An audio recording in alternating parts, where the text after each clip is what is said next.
Welcome back, ladies and gentlemen. This is the Black Sensei Society, episode number 95. We are back at it again, 5 episodes away from the infamous episode 100, where we're going to create the top 100 series of all time. That episode is going to be a nutso episode, of course. With that said, we got a lot to talk about. We're going to have a lot of fun. A lot of great things have happened. A lot of fun things have happened. I also got a new segment that I'm going to pass by these guys, see how they're feeling. But of course, you got yours truly, Riddell. You got Random. You got Miles. You got Ty. And you got Mr. J Thug over here. So, how we feeling? I'm feeling good, boys. I miss J-Rob. I miss y'all. I love J-Rob. I love y'all too, man. Listen, man, I've been holding down. Finally got a stable schedule, boys. Season finally just ended. I'm finally gonna be able to chill for a little bit. Summer finally over. Baseball season's over. Tuesdays, I got my Tuesdays back, y'all. J-Rob, and I'm on the East Coast. Y'all see the background? I feel like 2022 right now. I just want to let J-Rob know that I've been holding down the Bakugo fort. It's been hard. It's been don't let him. It's been don't nasty. Lie to you. It's been nasty. Don't let him lie to you, man. It's been nasty, but I've been holding it down. He's lying to you. We ain't talking about Bakugo in months. We ain't talking about Bakugo in months. Don't bring it back now because J Thug. Don't bring it back. Why not? Thug in the building. We ain't talking about Bakugo in months. All of a sudden, Bakugo just got to get pushed again. We good. Everybody understands Bakugo agenda. He's one of the greatest characters to ever exist. Literally. You know, I'm not mad at it. Still catch up to you? The answer is yes. It just hits different, bro. The answer is yes. W character development. Before we started the podcast, Miles had a very insightful, very important conversation that he wants to address on the pod. I don't consider the conversation very intelligent, insightful, or thoughtful at all. But basically, for the past 2 hours, y'all, I've been arguing Georgia's validity as a member of the South. You know what I'm saying, man? Because I was told by a gentleman from Texas that Texas and Georgia don't have very many similarities. Texas, states like Texas, Arkansas, Tennessee, those that are like are considered the South. And you know what I'm saying? Georgia's, your Floridas, even your Carolinas, maybe, even though they're kind of pushing it. But those are all East Coast. They're not in the South. No, very little, no Southern heritage, or at least not to the level of Texas. I was told if you put the compass on the map, that they're not in the South. Just some very nasty stuff to kind of, you know what I'm saying, X Georgia out. What y'all think? Is Georgia the South? I'm about to say, who else is Southern in here? I lived in Georgia for 15 years. I did my grad year in Nashville. Okay, you almost. I literally spent a year in Nashville. So no, bro. As somebody that grew up in Memphis, Georgia is 100% the South. That is, to me, is like mind-boggling that you can even argue Georgia's not the South. That's crazy, right? And something Miles said, he said that certain things, like even if culturally what is considered the South is very different than geographically. For example, Virginia is geographically the South, but no one from the deep South consider Virginia part of the South. Like no one from Tennessee and Texas, like Virginia, is not the South, right? People from like New York consider the South, but not like we're in the South. So Georgia's the South. I don't know who is arguing that. That's crazy. Yeah, I was told that you know what I'm saying, they don't have enough contributions in country and jazz, hip hop and R&B. You know what I'm saying? The agriculture and architecture. I tried to use slavery as a point. Unfortunately, slavery is a part of our history. You know what I'm saying? And I thought that would be a good point to use against them. I was like, you know what I'm saying? We know what side they fought in the Civil War, right? You know what I'm saying? We know where the Mason-Dixon line separated everything. You know what I'm saying? He denies the Mason-Dixon line, and then slavery doesn't matter. So I'm just like, if I'm providing all of these, I'm just not sure where we can meet at then if you just don't agree with anything. Is he just going by geographic? I ain't gonna lie, Miles. Oh, go ahead, Brandon. I'm sorry. So Random, it seemed like he was picking and choosing when, because when I disproved him on the geography side, we brought up the culture, and then when I disproved him on the cultural side, he was swinging back to the geography. Now, what race was this brother? This is a black man. So black man. Now when he mentioned, yeah, so when he said he doesn't, disappointing. When he said he doesn't believe in the Mason-Dixon line, I was like, okay, so what map do you believe in, right? You know what I'm saying? If you deny all of this stuff, what map are you using to base this? You know what I'm saying? Right. He pointed me to Neil deGrasse Tyson, and I'm not gonna lie, I checked out. That's when I was you got to get out of there. You got to get out of there, bro. Wait. Let me ask you this: Is he black? Or is he like? Is his parents from Nigeria? No. Random's not gonna like this. He's a full black American, and he doesn't like Africans at all. He doesn't think that Africans are black or should call themselves black. Okay, hold on, y'all. I'm gonna say he's from. He did say that. He's from. Yeah, he got opinions, huh? Yeah. Nigga, he came from us, nigga. What? About everything. I'm talking. He has crazy opinions about football. He has crazy opinions about basketball. We can actually, I have a lot to talk about with this guy. It was very entertaining. So apparently, I'll pivot off of the North-South thing. We were talking about Shaquille O'Neal as a scorer. Apparently, there's 10 people better than Shaquille O'Neal as a scorer? I don't even know. A lot of his argument is he a bag talk guy? Versatility, Riddell. Okay, bag talk. All right. So it's the names that make sense. The Jordans, like I'm not gonna argue. You know what I'm saying? I'm not gonna argue that. The LeBrons, the Kobe's. I can meet you somewhere, right? Melo? Come on. Yeah. No. And he said Melo's a better scorer than Shaq. He walked it back immediately because Melo, you know what I'm saying? That reaction. Chris Paul's not a top 10 point guard. That was another statement. And A-Rod is not a top 10 QB. Yo, this guy got it. But the thing is, when you hear these type of statements, you would think a nigga is trolling. He's not trolling. A-Rod is top 5. A-Rod is not top 10. That's crazy. That's in terms of ability. You could argue he's the best to ever do it in terms of ability. He a demon. He need to get on a pod. He a demon. Nah, if you did, everyone in those comments say, yo, this is the one line that people say all the time. Some people don't deserve to have mics. Yo, we will be getting that consistently, but it'll be great content. It'll be hilarious. Look, I'm gonna say this. There is a lot of beef between Africans and black people. But guess what? We all are. We all black. Black. We all black, bro. Why are you trying to? Guess what?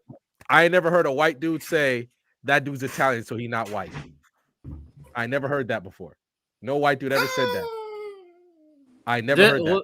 Me personally, I never heard it. But even then, I get your point though.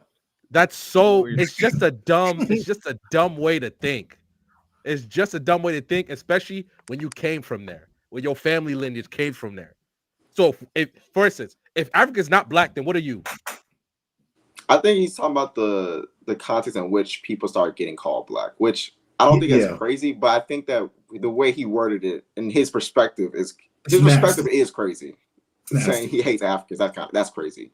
That's insane. That's crazy. That's crazy. But I think he's referring to because the naming of Black Americans has shifted from like nigger, Negro, black. It's so many different things. So I understand that if someone says someone's black and not African or black or Caribbean, I understand what they're trying to say from that perspective.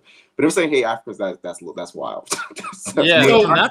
From that perspective, I definitely understand too. What you specifically said, Ty. My dad's from Jamaica. Yeah. So like it's different, but I mean the overarching term is just African Americans. Like, all right, whatever. But even Jamaicans though, I think people forget like Jamaicans were brought there. Like your pops was probably on the same boat as our ancestors.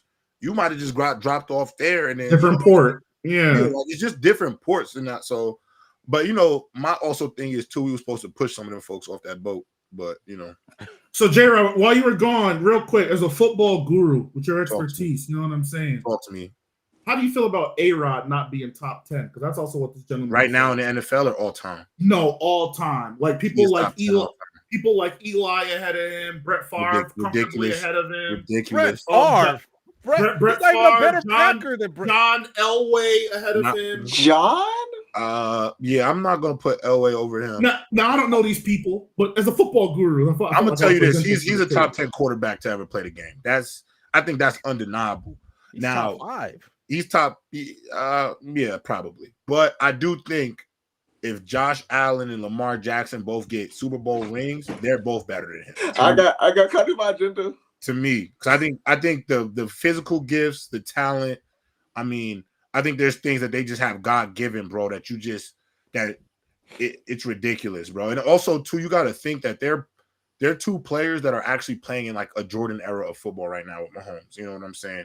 And so if they're able to win in that era, like Aaron Rodgers, yeah, he had to deal with Brady, but his kryptonite was like Aaron Rodgers' kryptonite was himself to me, late game and late some of the playoff runs. Like whether he wants to admit that, he won't admit that.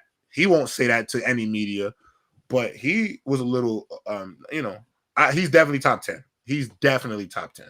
Speaking of, can I do my agenda? Go for it. Jared, I'm so happy you're here. I missed you, man, because let's put Josh Allen to the side just for a second. You know how we rocking, hustle up. You know. So here's my thing, right? Lamar Jackson recently, obviously might not stay that way, but he has the highest passer rating of all time. Yeah. Currently, and he also has the most rushing yards all time. Most rushing yards by QB all time, and he only played 8 seasons. Yeah. He has 2 MVPs. He has Tom Brady played 23 years, has 3 first-team All-Pros. Lamar's played 8 years and already has 3. Yeah, it's just a Super Bowl. That's the only thing missing. So let's say that Lamar Jackson wins Super Bowl MVP. Mm-hmm. Is it crazy that we having conversations with Lamar and Drew Brees just off of? He's already better than Drew Brees. Thank you. Not man. He's already better than Drew Brees. If you want to talk ability, I agree with you. To me too, though. So J-Rob.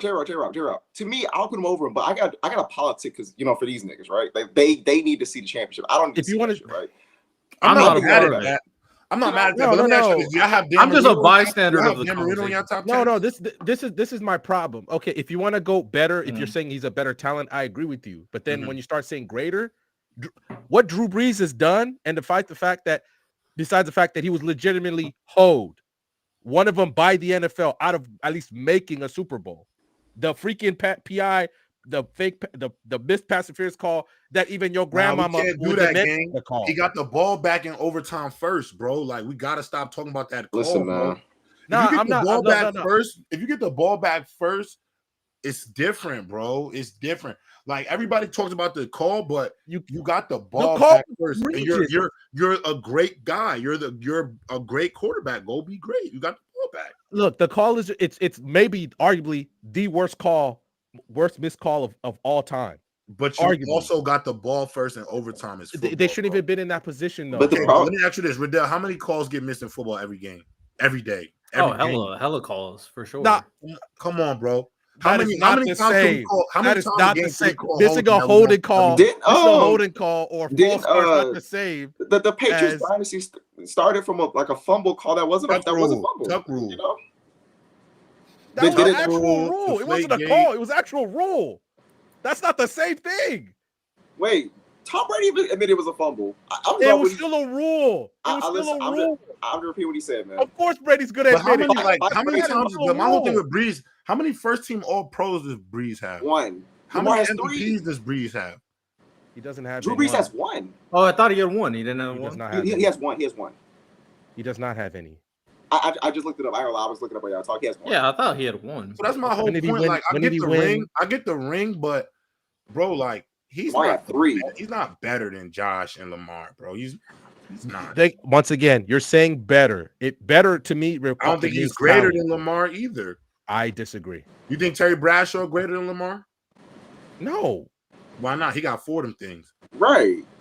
Okay, greater. Your standard for greatness is rings. So this is what I'm saying. There's a limit to before free agency and after. Terry Bradshaw could not have done half the things he did if he did not have free agency. His team was literally stacked with Hall of Famers. Like Drew Brees. So Eli Manning greater than Drew Brees? No, he's not. Why not? Well, no, he's not. Because okay, but based off no. You're saying not be greater though, based off how he played in two. No, I'm not. You're saying that I'm just saying rings. I'm also taking the totality of his career. But what makes you greater? You're saying because when I said I think Lamar's better, I think his talent. Drew Brees never led the league in picks multiple times. Never threw 20 interceptions in the season. That's what Eli did. Eli did that multiple times. Huh? When has Lamar ever led the league in picks? I never said that. I'm focusing on Eli. Let's knock Eli out the way right now. Lamar has Let's knock Eli out the way right now. We're done talking about Eli. We're talking about greatness. We're talking about greatness. Yes, I just don't think Lamar has done enough for me personally to say that he's greater than Drew Brees already. I just don't think so. He got 2 more MVPs. Better, absolutely. He's a better. I don't know what he has 2 or 3, 2 MVPs or 3. 2. He should have got 3, but he got 2. He should have 3. He got 3. He has what? 8 years, 3 first-team All-Pros. He's already the all-time leading rusher and counting. I mean, if you want to throw the league, that's fine. But the highest passer rating by QB, and then what he went 40. It's not going to stay there. Drew Brees 40 and 3 though. But the problem that is that he's been in the top 4 for years. So I think he'll retire probably top 5. And let me ask you this though: like, we're not going to give no credit. Like Lamar gets a lot of flack, but he's been going to the playoffs since his rookie year, bro. They benched him and he went and let's not remember he went to the playoffs running triple option football his rookie year. They was running triple option three run. Who remembers his rookie year? They used to have 3 people in the backfield, bro. Wing T formations for real. He is a prime perfect example of quarterback development. That's what Lamar is. Just like Josh Allen. Just like Josh Allen. My only point was, J-Rob, is that if Lamar does win a Super Bowl, I think that someone saying he's better than Drew Brees, that to me is not you can just dismiss that. You cannot. No, to me. I'm not saying I agree. I'm not saying dismiss it. I'm not saying you. I'm just saying in general. If I say a Super Bowl champion, a 2-time MVP, and a 3-time first-team All-Pro, if I say put that against Drew Brees, you gotta respect that conversation. You just have to. You would have to respect the conversation. That's fine. And Sauce, he wasn't because he wasn't good. He was mid. He was mid to good, and then he had a devastating shoulder injury that people thought he would never play again. That's why Nick Saban legitimately did not pick him when he was up for free agency and he went to New Orleans. That's why Nick Saban to this day says if he just didn't listen to his doctors and decided to sign Drew Brees, he might still be in the NFL. Hey man, like. You want to talk about a comeback story? Drew Brees is a comeback story. People thought he'd never be able to play again after that shoulder injury that he got to San Diego. I didn't want to take too much time, but I just wanted to say that, Lamar get a championship, he will be I think if someone says he's top 5, you can say no, but you have to be like, hey, it's a conversation. That's what I'm saying. Definitely a combo, bro. It's gonna be a combo. Because we're taking your game and your accomplishments, because it can't just be just accomplishments, because like LeBron's not the most accomplished, but he's so good that you have to you bridge the gap a bit. So I'm just saying, there's gonna be some uncomfortable conversations. Hey man, I just think right now it's too early to have that conversation. I expect by the time Lamar is done for him to be better than Drew Brees. How old is Lamar? 27. He's been in the league like 7? Year 8. So I mean, that's a lot of time. People forget when he came into the league, he was 20 years old, bro. It was young as hell. 20. Hey, he's not the most talented. Mahomes exists. Like, what are we doing? Lamar and Josh are more talented than Mahomes. I'm just gonna disagree. I don't agree with that. Talented? Okay, let me ask you this. Hold on. We all agree that talent is things you can't coach, right? Yeah. If you were talking about accuracy and arm angles and stuff, cool. But we're talking about the overall athletes. Josh Allen and Lamar Jackson, overall athletes. I mean, what are we talking about? The only thing that they can do better than Mahomes is run faster. That's the only thing. Oh, if you're talking about overall, so I do think there's more to talent than just overall athleticism. But Mahomes for overall athleticism, I agree with you. That's what I mean. I'm talking about talent. I'm talking about the whole makeup, not just be able to because if we're talking about arm talents, I mean, look, you could say I'm fine if you think Mahomes is a better arm talent than both of them, but I mean, Lamar and Josh is. I mean, I could put on tape and we could just look at him throw the ball. I mean, it's not that far off. If Mahomes is an A+, Josh and Lamar are A-, A's. Like, you get what I'm saying? Like, they're at least in the 90s. Honestly, I'm not mad at it. I won't fight back because I do think Josh Allen and Lamar Jackson are great. My thing with like Patrick Mahomes in particular is that the arm angles was one thing because he'd be throwing on some weird things. He also does. He does some weird like voodoo plays with his intuitiveness and creativity that I've never seen in my life. I agree with that. Yeah, and I think he's the best off-platform thrower the game has ever seen. I agree, and I do think the ability to kind of. I also think of the mental aspect, the ability to dissect the game. That's why I think Tom Brady's talented because he's probably the biggest supercomputer in football history. I agree with that. And I think Patrick Mahomes is up there too because you have to be in those clutch time situations to always be composed. Yeah, I agree. So, but overall athleticism, Josh Allen and Lamar are up there, and I do think they're extremely talented. So I'm not mad when people say that. I just prefer Mahomes with like because I will say this too. Like I think in this age of football that we are in now, like we can't just talk about guys' abilities as passers anymore because of how much the game has evolved. Like the way the RPO is in the game now, the way you literally like, bro, you cannot really draft a guy that can't move anymore. I agree with that. Like you could even like Jared Goff is probably one of the few guys who can be a statue in the pocket. Few, like it's not that many guys. Like so the last elite statue is Matthew Stafford. Yeah, he's literally though. It's Stafford, it's Goff. I mean, outside of those two, like even Sam Darnold can run. Like, you know what I'm saying? Like it's hard. He's athletic. Gino's athletic. Like it's hard for me to look around the league. Like, look at Geno Smith, bro. He can run, like for real. So I was like, I don't know. Like when I look at quarterbacks now, I can't just look at the arm because you got to be able to move, and I don't know. But I will say when it comes to, I'm taking Josh and Lamar over Brees for sure over Brees.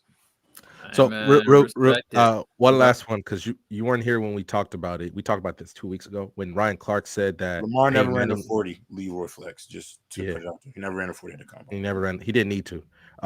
Facts. What do you call it? Remember, Ryan Clark said Peyton Manning wasn't a generational talent. He said Tom Brady wasn't. I'm just going to disagree with him on Tom Brady. I think Tom Brady would have been successful anywhere. He's not a generational talent, though. So real quick, definition of generational talent. I think when I think generational, I think you could put that guy anywhere and he would have been successful. And I think the way Tom Brady approached the game, and that's the problem. That's not to me. That's not what makes you generational. I don't agree with that. That's why I wanted to put that out there. Now, generational. If you're just talking about the physical traits that they have going into the draft or going to the league, then I cannot argue against that. But I think that's unfair because there are plenty of people who don't have those talents and make it work. He can throw. Andrew Luck was a generational talent. I agree. Could throw, could run. I think Lamar, Josh, Mahomes to a degree too. But I don't think Peyton Manning to me is not a generational talent. Phenomenal quarterback, all-timer, but generational talent, I don't think you so. don't think you don't think his mind for the game generational talent Peyton is tough because I don't think mental parts of and this is where Riddell called Brady a supercomputer, and I agree with that. But I also don't think you can be a supercomputer unless you do 1,000 hours of film. You get what I'm saying? Like, you know why Brady could see everything before it happens? Because how much tape is he watching a game before every game? You know what I'm saying? Like, to me, that's more about having good work ethic, and composure than God gave you these physical gifts to do that, That's my whole thing. I have one question. I'm not a football guru. My only question to you, J-Rob, in that regard is, but there's other QBs that could study the same amount of film as a Brady could do and never reach his level of processing.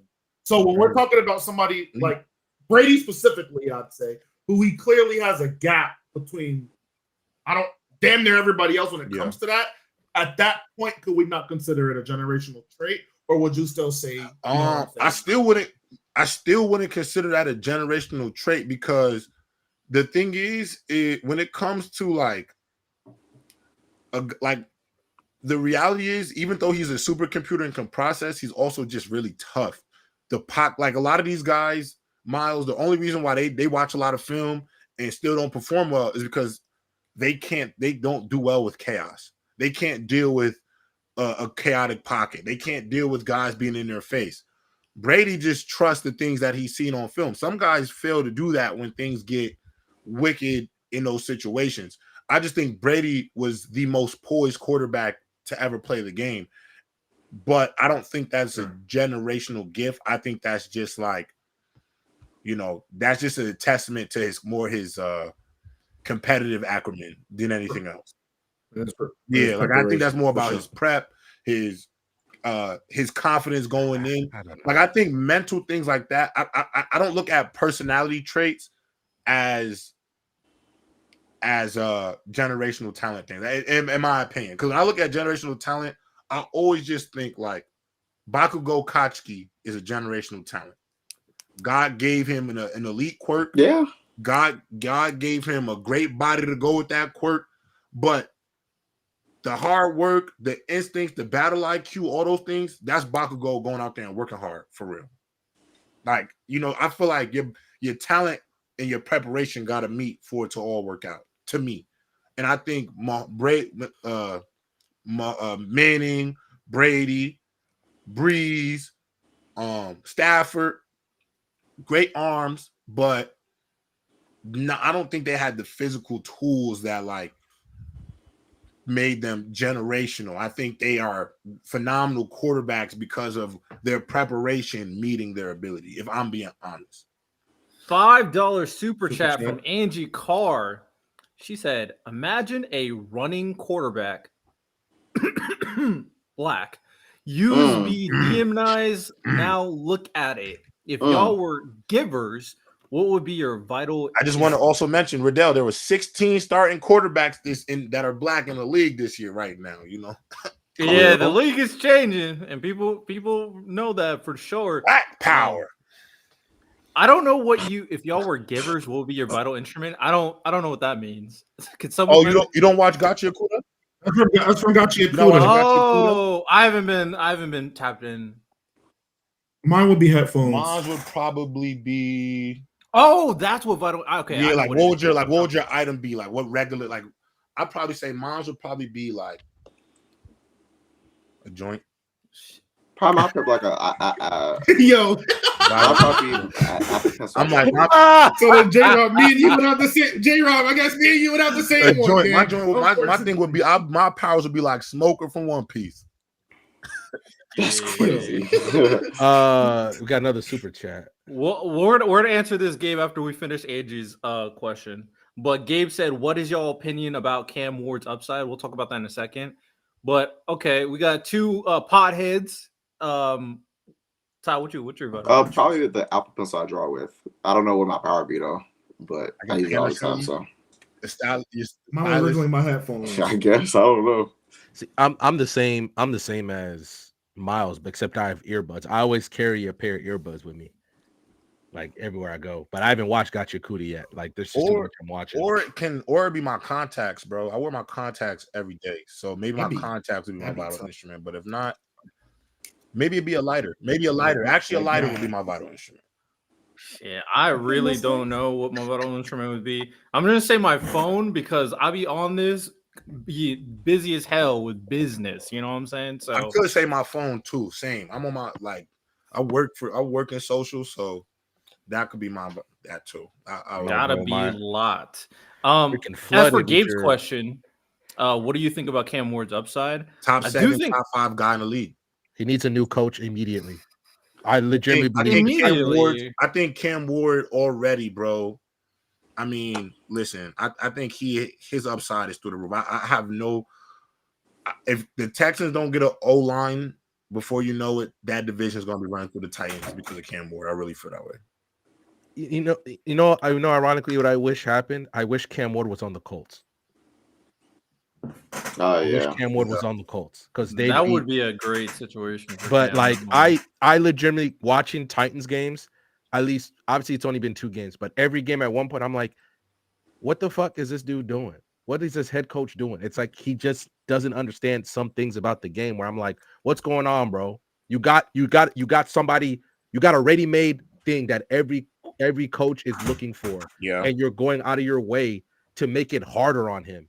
I just think it's insane. I think the only issue that I have about the Titans head coach too is like some of the decisions he make kind of lose me for a guy who's been in football his whole life. He's a nepo baby.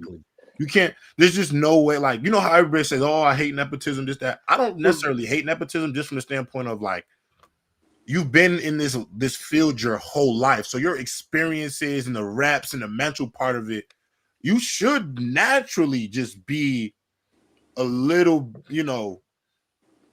You should be more competent than you are. You feel me? Just now, because of that. Yeah, I'm definitely with you there. Yeah, Sauce, to answer your question, if you've been in football your whole life, I should never have to be like, do you understand what's happening right now? Yeah, exactly. Like I should never have to say that about you. We should not going back and forth about like situational awareness and stuff. You really shouldn't. Like, you really shouldn't. That's why, like, for instance, the thing that happened with the Steelers last week, where they forgot that the ball's live, and then the freaking Mihawk scored that touchdown.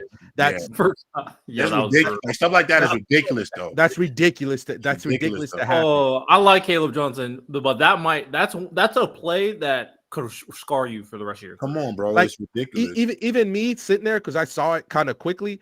Even if I was in that point, if I don't get it, just kick it out the back of the end zone. Right. Touchback. And then you walk off the field. We laugh about it in film. Instead, now what? Now the special teams coach is raising up a storm in practice and film today, losing his mind at you. Because that was legitimately in my position, the turning point of that game. Once that happened, everything just flipped in that game. Yeah, I agree. But I have a lot of faith in Cam Ward. I think he'll be fine. I think he's a really good player. Plus, they have some weapons for him. Yeah. The problem is you can't have dysfunction like that as your head coach. Yeah. That it's especially that badly, man. Hey, if they're really bad, he might get canned this year. So we will see for sure. Also, I didn't say this earlier, but again, we do appreciate everybody who signed up to become a member on the YouTube channel. We do really appreciate you guys supporting the channel, what we got over here. We will definitely be adding more stuff in the coming weeks. Also, everybody who signed up for the Patreon have been watching the full reactions for the 2BRX, for Game of Thrones, for all the other content that we'll be doing over here. We appreciate, got some more stuff in mind, of course, for that as well. And if you're a part of the Discord, we appreciate you too. We have a great community, have some great conversations. All right, gents, a lot of great football talk. I think the first thing I'm going to start off with before I get into the power rankings and explain that, I'm going to go, let's talk about this. Netflix just revealed their top most popular. Can you guys still hear me? I don't see me. Yeah, I can hear you. Where am I? What is going on? This platform, man. Bro got kicked out the club. Well, I'm going to keep talking and then I'll figure it out. But Netflix just dropped their most popular anime on Netflix of all time. Yeah. And this is what the list is coming out of. And very interesting names, with Naruto leading the charge as the #1 anime people watch on Netflix. Yep. So does anything stand out to you from this list? That Naruto is really just, I mean, I ain't going to get into it, but go ahead. Why is Baki that high? What? Well, you got to remember that for Netflix, though, you got to remember, y'all, for a lot of people, like, Netflix was their gateway to anime. Let's just be honest. Like, I'll also say Baki's entertaining. It's bad, but it's entertaining.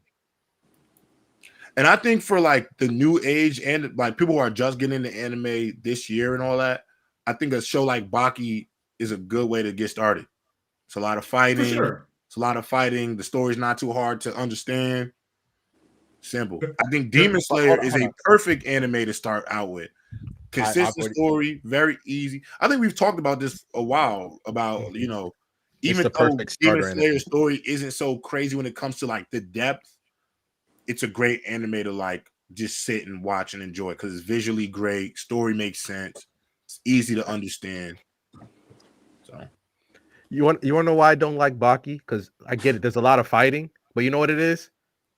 Baki swings. A minute of exposition about what the fuck just happened when Baki swung. Then other guy swings. Yeah. And I'm like, I get it.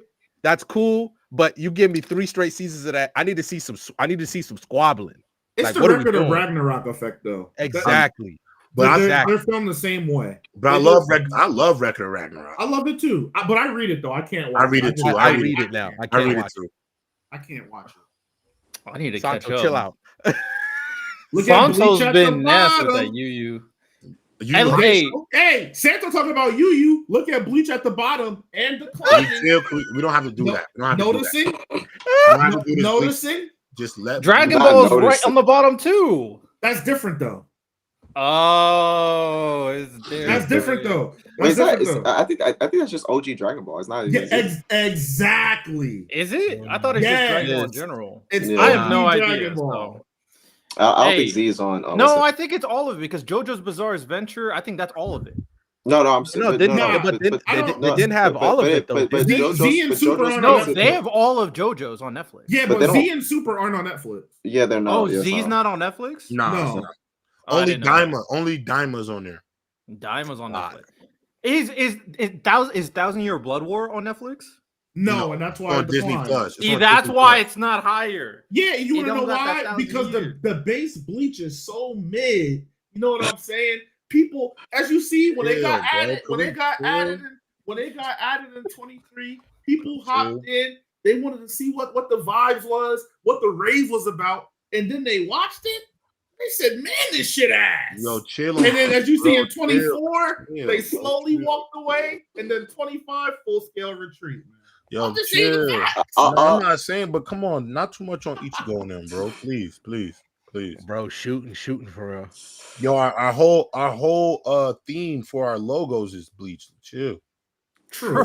Y'all see who's standing as Ichigo in the middle, man. So just chill. I see who got his Bankai out in the middle. So just listen. Chill. I got my Bankai out.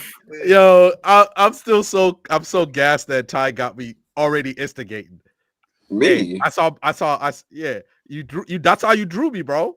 That's how you drew me. I got you. I saw J-Rob out, man. Yeah, I saw J-Rob got his Bankai out. Let me start instigating. That's insane. Somebody about to start scrapping around here. Yo, you feel? Hey, man. Now I do think the gap between Bleach and the other 2 big 3 members is kind of nasty. Like the gap is crazy. It's crazy. But I ain't gonna lie though. Y'all cannot stop. Y'all gotta stop disrespecting. Gotta catch them all. Pokemon is the top dog. I've been trying to tell y'all this for a while now. That Pokemon needs these Mount Rushmore conversations, bro. It just do, man. Like, I'm surprised that One Piece did not get that live action bump. I don't think they're counting the live action. Nah, I don't think that's fair. I don't think this counts. But no, but I'm saying like more the live action comes out. You think that get more people to be like, oh, let me watch the anime? No, what I've learned, random, is actually quite the opposite. People are coming to the live action and they only want to see the live action. They actually don't want to watch One Piece at all.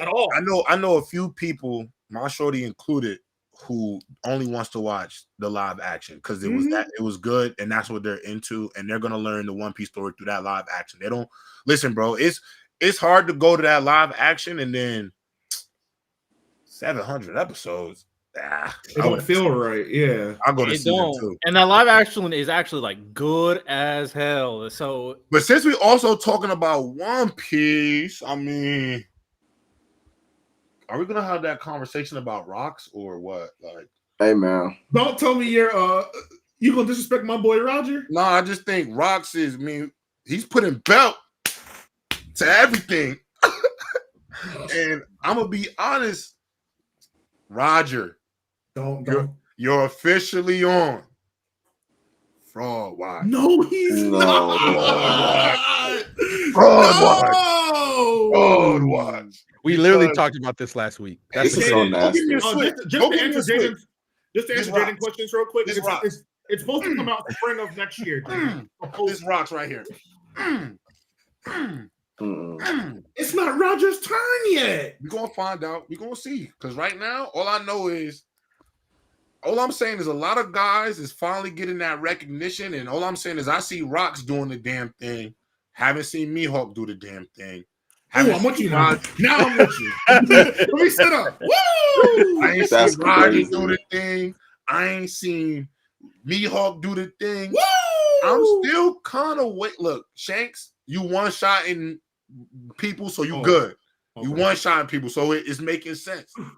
But there's some other people. I don't know. It's looking like a. But you know what though? Real quick, $2 super chat by Jaden. David D. Zebek. Yo, stop calling that man David, man. Stop calling him that, man. I got a better name. I got a better name for Rocks. God D.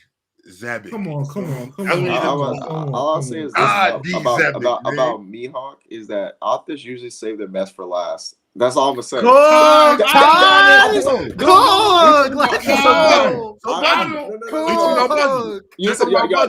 Miles, let's hear me out. I'm not the Mihawk guy.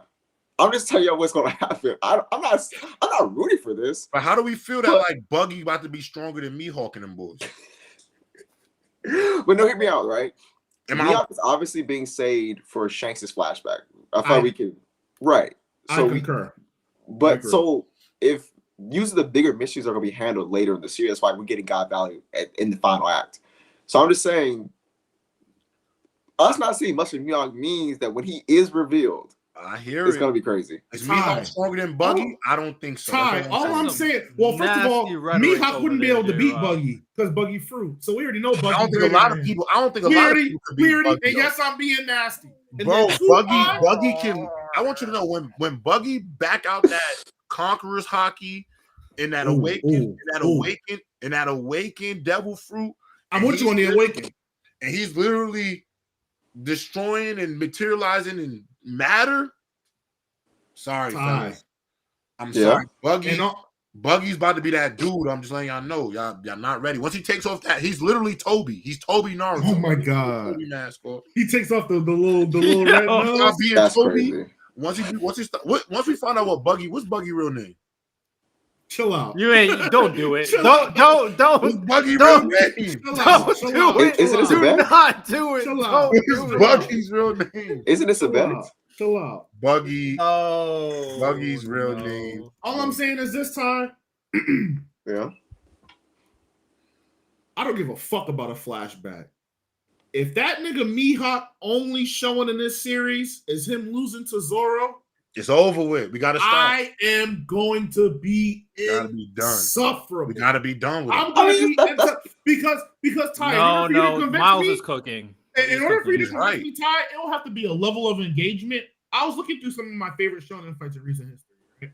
I think Gojo and Sukuna, even though I'm a Gojo hater, I think Gojo and Sukuna was done masterfully. I agree. It has to be some shit like that for me to really it has to really be convincing that in his first appearance, Zoro takes him out. Or if I'm telling you, I'm gonna be bad. It's gonna be bad. I agree. I'm gonna buy it. Marine 4 was not enough. Marine I would say this. Marine 4 tanked his stocks to me. I feel you, but I think that Oda is one of the masters of. He's a master of payoffs. So I think that fight will be. I agree with that. A masterful battle. Yeah, that's why I can't wait to. But I agree with Miles. I agree with Miles because we've talked about this before. If literally the only fight we see him do is Zoro and he loses, that's crazy. It's crazy. That's insane, bro. Why? Because at the end of the day, it's fine for Zoro. It's bad for me, huh? My only issue with it, I'm gonna tell you, this is my only issue. And I love One Piece. One Piece is literally in my top 3. I love One Piece. Really love One Piece. But I'm gonna tell you the one thing that I hate, and I think we're all victims of this when it comes to One Piece because of like how fleshed out the story is, how many characters there are. Miles, we've talked about this on the show. I think I've said this before. Like a lot of One Piece stuff about some characters is a lot of story time. Bedtime story stuff. It's a lot of bedtime story. This how great this person was, how great that person was. And I'm not mad at that. Angie, but sometimes we have to see it because to me, yes, Mihawk has been advocated, the greatest swordsman of all time. He's on par with Shanks as a swordsman, better than him as a swordsman. And so I'm cool with that being said. But if the only time we're gonna see Mihawk go full out, to Sanjo's point, a bunch of ore farming with no feats, like I don't want to hear about it. I want to see it. Super chat real quick, and then I want to say something too. $2 super chat from Angie. The way Dragon looking in God Valley, that man gonna show out. I'm not gonna lie, that guy might be my. We're gonna see about that too. I don't think he's gonna show out here. I don't think this is a dragon. I don't think this is dragon yet. He's still on the fence. I think when he starts getting closer to that polarizing figure, I'm ready to lead the Marines is when we're gonna really get it. I don't think we're gonna get it now. Now to add on to J-Raw's point. And I've always been consistent about this, Todd. Facts. It's not even about power scaling or stupid shit. Yeah. I just want his on-screen portrayal to match what I'm being told. Facts. The world's strongest swordsman, the many draws, you know what I'm saying? Whitebeard having the respect for him. The admirals having the respect for him. Him being pretty much feared, you know, around the world. Him traveling solo as a pirate. Like, I get it. Oda's telling me he's him.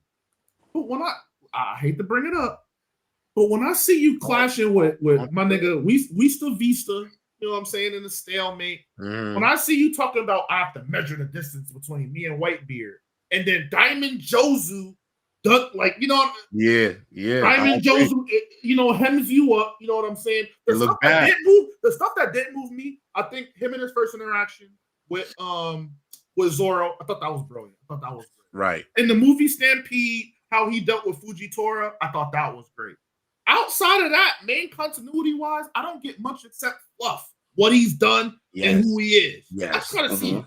And if I only see it one time and it's in a loss, it don't look good. It don't do good for him. That's gonna hit a little crazy to me. Yeah, it's gonna blow yours a little bit, like because you gotta also think for a lot of us, it's more the anticipation. Like I keep telling us what this guy is, you want to see it. I'm gonna be honest, so I'm kind of with him there. Also, I want to say this too. I know that Dragon's devil fruit has to do with like the wind, but I don't think it's like paramecium. I think he has a legendary zone. Yeah, I wouldn't be mad at it. Based off something like some sort of mythical creature that manipulates wind or something like that. But I don't. It's just because of like I was just thinking about that. I think he has like I think he has a mythical zone. I really do. I think it's like a bird. It's like a bird or something. Something like that, you know. I just don't think it's like I don't think he just manipulates wind. I think that would be too. I just can't see that. And there's another fruit that's similar to that. So I don't. Yeah. Shiki's fruit is similar to that. Yeah, facts exactly. And so I think there's a little bit more to that. And I do think he's gonna get his fruit in God Valley. I do too. I also think I gotta watch the last 2 or 3 One Piece episodes, but I also think there's gonna be like I think there's a storyline between him and what's his face, Akainu. Oh yeah, it's confirmed. It's confirmed. Yeah, so I'm ready to see how that played out too, because there is something that happens. Like I'm ready to see, and I haven't read the last few manga chapters, so correct me if I'm wrong, but I do think in God Valley we are going to see like the moment that Dragon defected, or like what influenced him to defect from. We're basically like right there. Yeah, you know what I'm saying? Now. Yeah, like to see what moment is what made him defect from and make him the leader of the revolutionaries. I'm ready to see all that.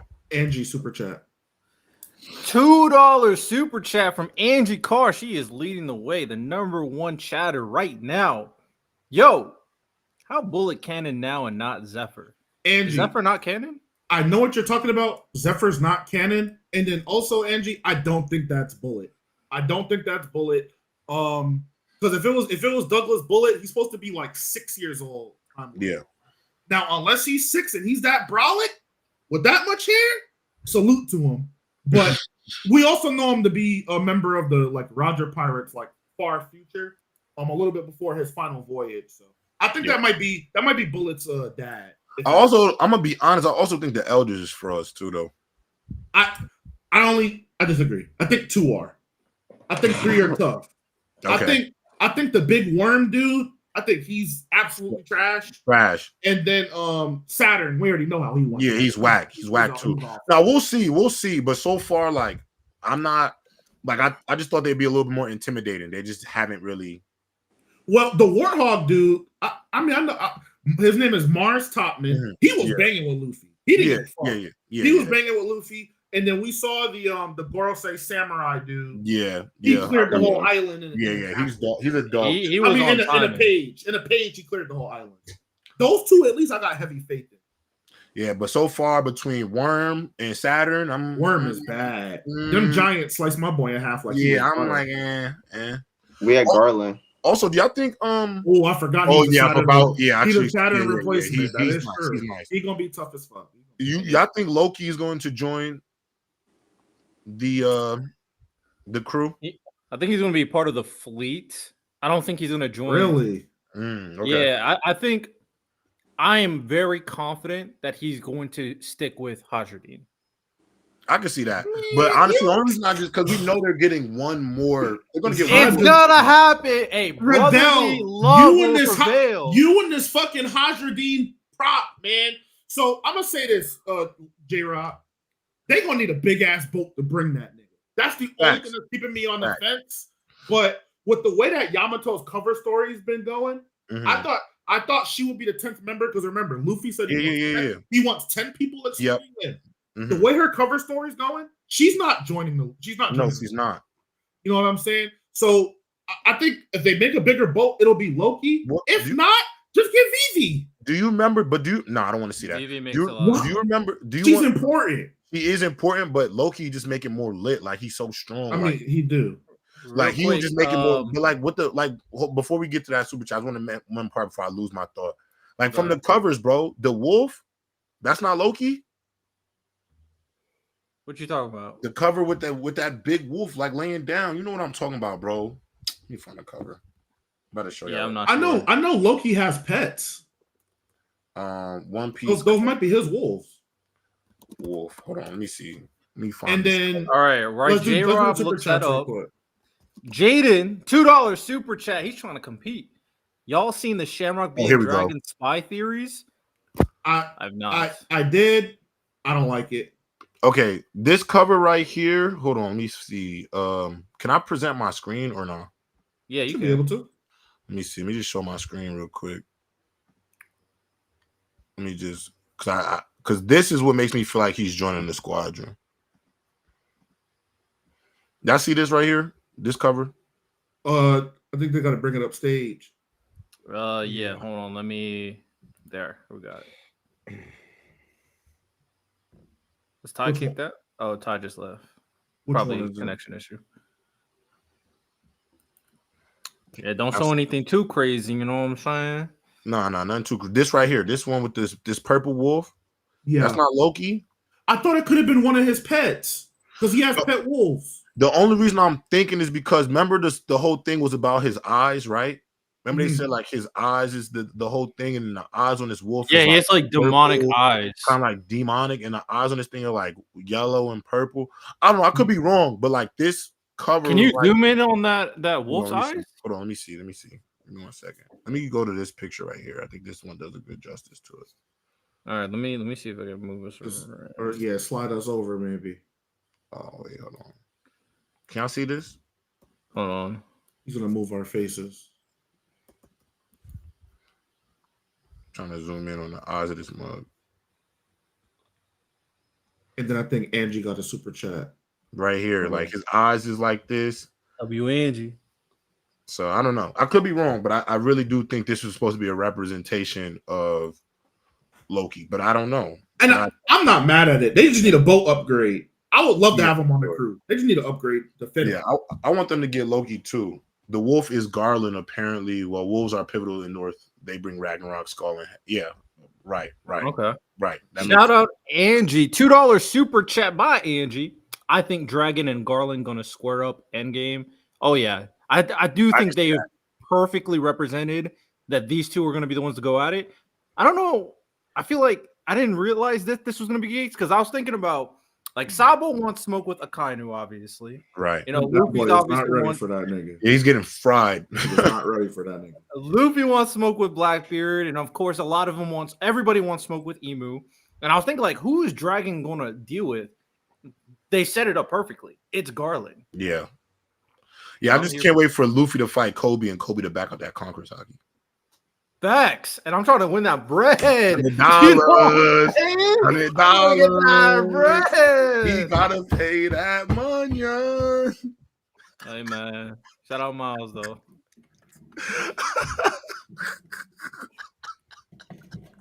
However way it happens, that shit is not going to be believable. I'm just saying. Listen, man. A nigga punching a big rock, that don't move me, man. Yo, I'm trying to tell you, bro. My nigga Zoro cut a big rock in multiple pieces. He got conquerors, though. He didn't need it to do it. On Just Rosa, he didn't need no conquerors to me hit bro. big rock. Big All rock I'm saying is Luke, that boy is the reincarnation of Garp. Garp had conquerors. Everybody's a reincarnation in One Piece. Everybody's just a descendant of someone. So that's all I'm saying. All I'm saying, bro, history repeats itself. Chat, can y'all stand with me? And we need to leave the Kobe propaganda in 2025. Don't leave it alone. Chat. I don't want to hear about no. We love fisting everything. We love fisting everything, bro. With Conqueror's blackness coming out the sides, bro. Whoa, man, it's crazy. That J-Rod need to be stopped. What the fuck? Come on, y'all gotta. That was crazy. I gotta chill. Miles, I mean, you should be locked in because those three guys behind you, they're gonna be saying yes, sir, when they see Kobe. Yes, sir. Who? Kobe. The Kobe. Y'all know. Wait, I gotta. Yes, sir. Y'all know who my goal is. That nigga not saying yes, sir, to nobody. So I don't stop. He gonna die before he say yes. It's Admiral Kobe, not the little one. Y'all better stop playing. That nigga Akainu be talking to the admiral. I mean, to the elders. You think he gonna listen to Kobe? Yeah. Y'all niggas bugging. Or he gonna be dead either way. I can't wait to see my nigga Akainu hole punch something, man. I've been waiting a long time for him to punch a hole in somebody else. Love fisting is crazy, but you know I didn't mean it like that, y'all. Y'all gotta grow up. Y'all are crazy, bro. I agree, Jaden. Childish. Now I respect the admirals too. I really, listen. My favorite one is Aokiji, man. Shout out. I'm curious to see how everything plays out. Love he beat up a bum. Salute to him. He killed Garp too. Nah, he alive. Garp is alive. Garp well, whatever. You smoked him. They captured him. Now he did. And he was holding back. We done with them old niggas, man. My nigga Big New packed up white beard, easy. Yeah. My nigga Aokiji packed up, you feel me? Easy. Gart, easy. Easy. Talk about, I feel bad for you, Sensei. How you beat a nigga ass and say you feel bad? And then Kizaru, that nigga just be getting high chilling. He don't gotta beat nobody. He just that nigga. He be chilling. I ain't gonna lie. All the admirals just got mad, or I'm gonna be honest. Except Green Bull. I don't like Green Bull. Yeah, Green Bull. That dude kind of whack. I do like I wish my son with the nature abilities got more love though. As Green Bull. Green Bull, yeah. I will say though, people do downplay what he did because of what Shanks did after. Yeah. He has a Kaido feat. He fought the entire Scabbards, and then he fought Momonosuke, who has basically Kaido's fruit. So. Yeah. He's a powerhouse. He's just a bitch. Definitely a bitch. His devil fruit is fire, though. I think it's amazing. I think it's he has one of J-Rock. He has one of the coolest. When he was walking, making the you know what I'm saying, the flower patch. Yeah. His devil fruit is fire, though. I ain't going for fire. Great in nature. Shout out. All right. Let's get into the next segment. I'm gonna save the power rankings for last, actually. $2 super chat from Angie. She do not stop. Y'all think a prequel No Peace would be peak? Well, you guys do it as a movie, though. I think it should be a movie, though. I think if they did a One Piece prequel, it should be a movie, though. instead of just a bunch of episodes. I would rather be like a 2-part movie or something like that. You know, some just. You know what they could do? We could do. So I know you watch J-Rob too, Naruto. I mean, I know you watch Naruto too, J-Rob. Yes, I know what you mean. I know what you meant too. I know what you meant. But just to say, we got a lot of those stories from Legend of Naruto that could have been adapted into like quick movies, hour long. Yeah. And the Hashirama fight, stuff like that.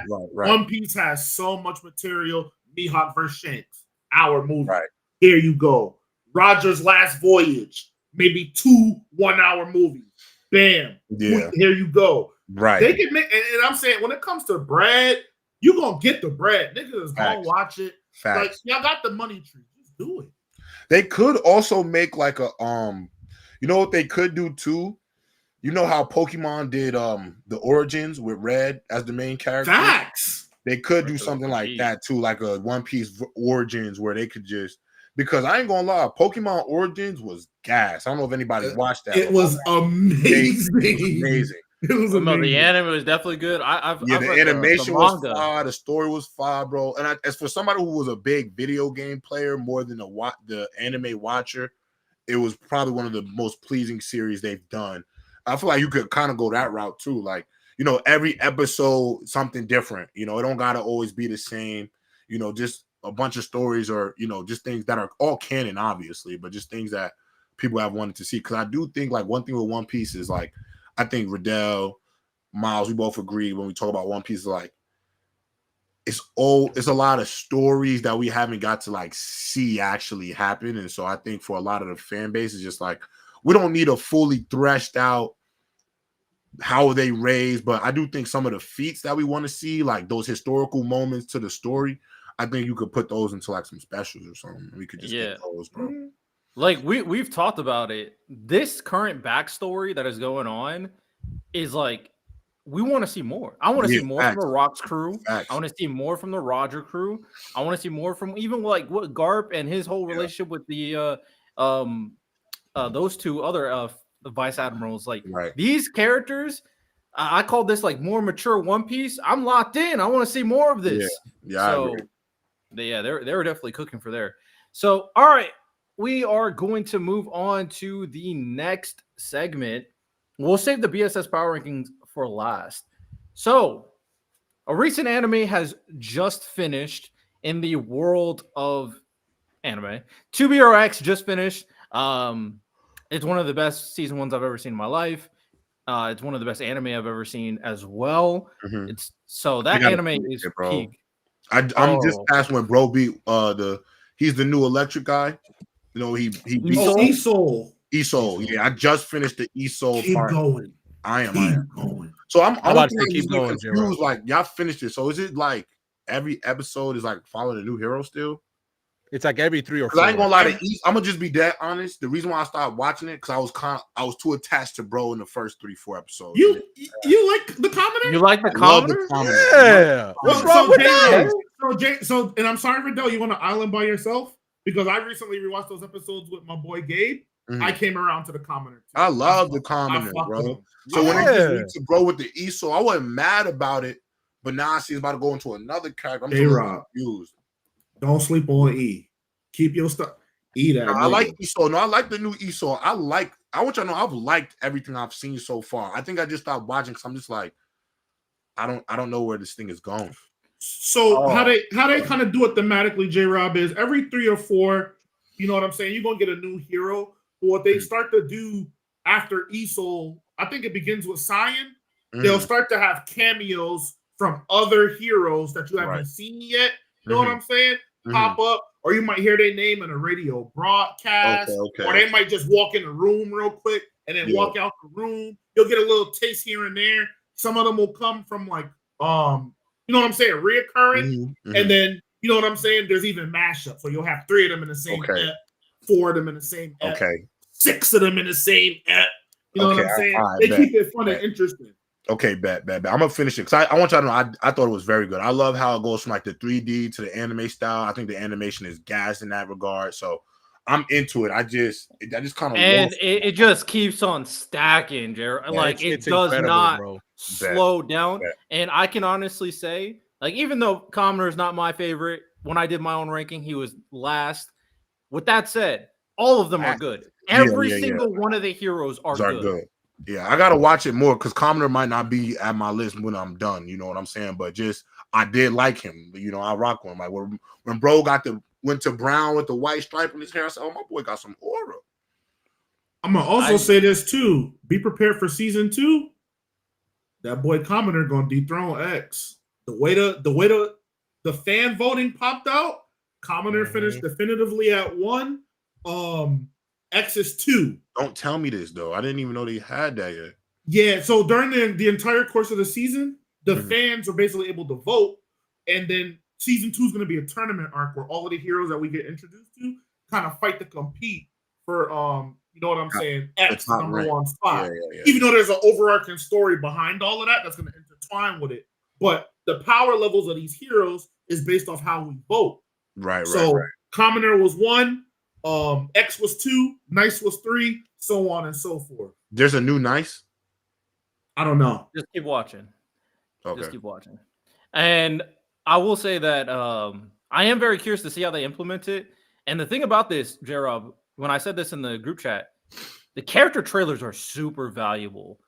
They are super valuable. In the openings. No. You go to YouTube and each one of these heroes have their own character trailers. Oh, I didn't know that. And like it's like not necessary to watch it, but it enhances the experience. Okay, if you watch the character. I'm gonna finish it. I'm gonna finish this joint this week.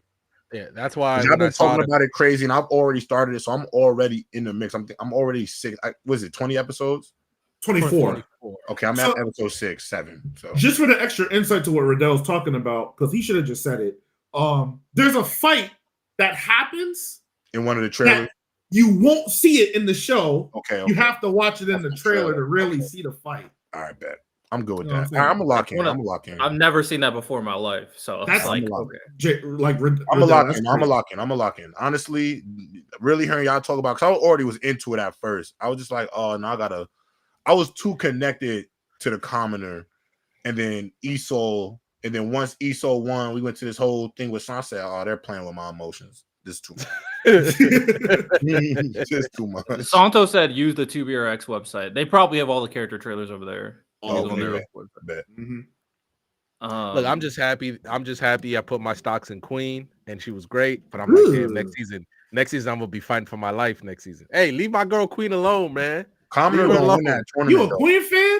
Just join about him. I've been a Queen fan since the trailer. I already know who my demons is. My nigga Big E pulling up. I already know how he giving it up. That nigga be doing the push-up in the locker room.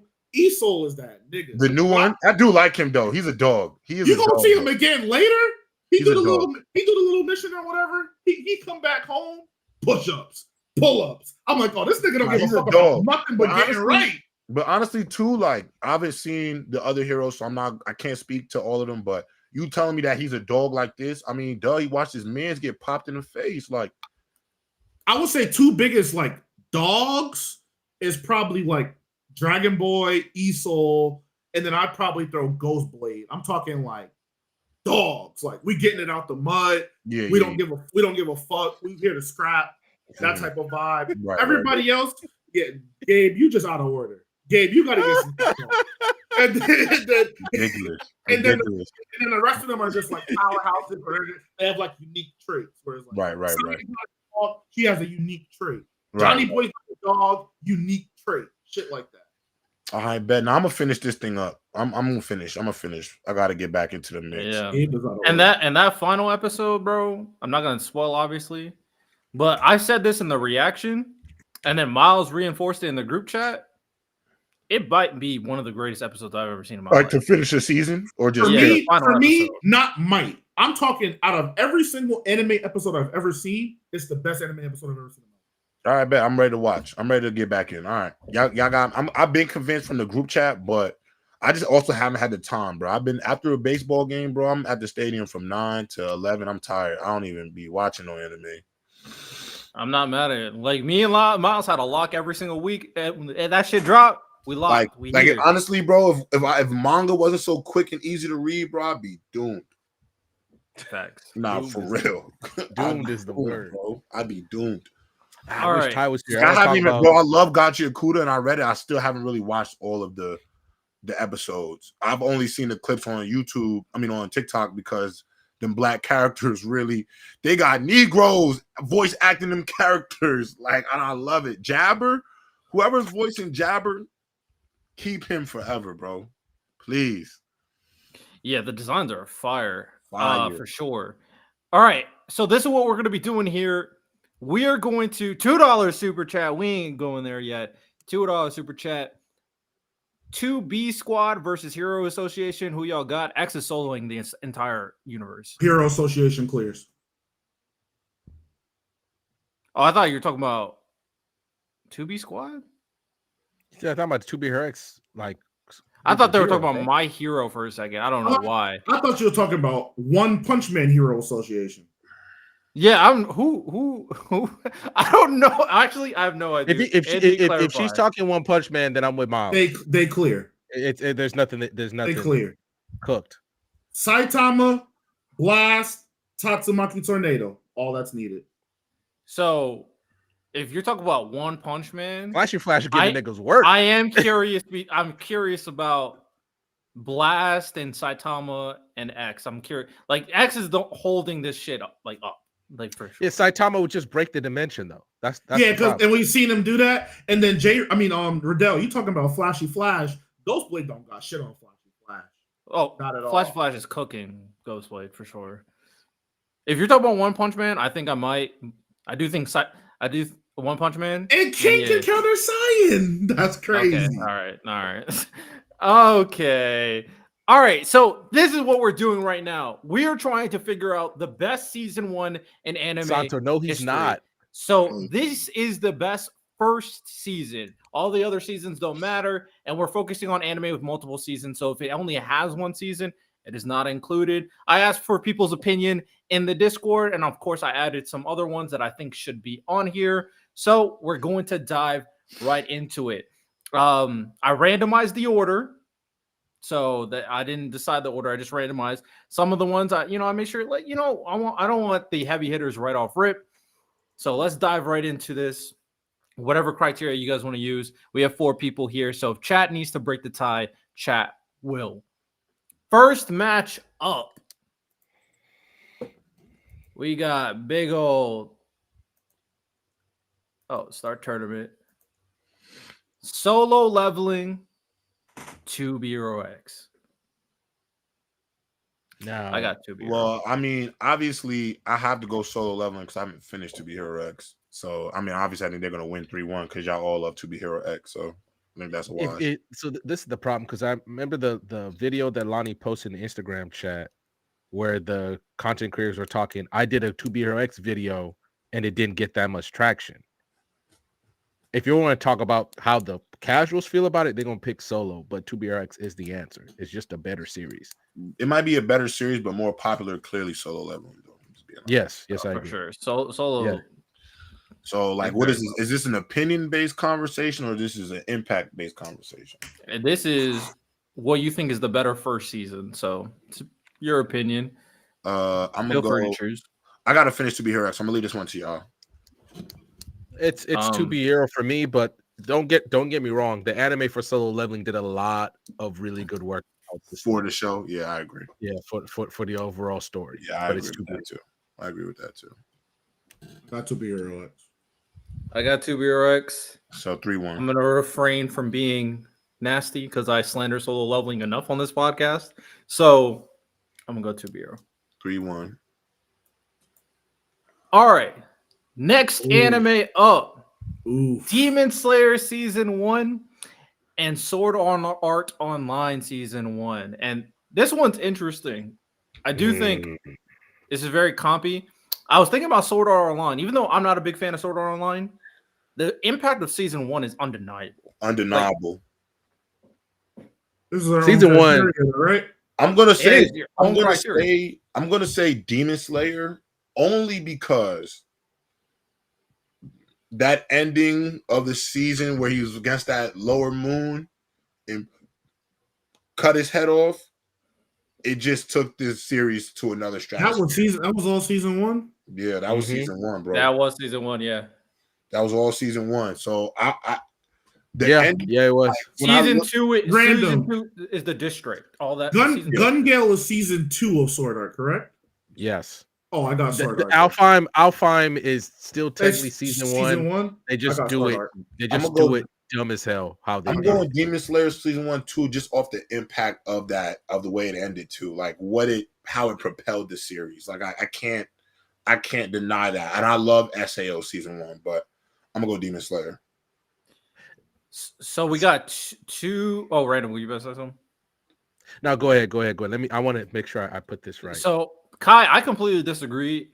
I actually started rewatching Demon Slayer. I watched a little bit of rewatching Demon Slayer. I think the first episode of Demon Slayer is really good, like extremely good. Yeah, I really liked it. The whole emotion about like Tanjiro's family being dead, and then him trying to save Nezuko, and when freaking what's his name? Is it Ryu? No, it's Giyu. Giyu coming out there and about to kill her, and then Tanjiro doing whatever to protect her. That is a banger season 1. He threw the axe in the air, knowing damn well he couldn't beat Giyu, just trying to be as crafty as he can, bro. Battle instincts was crazy, bro.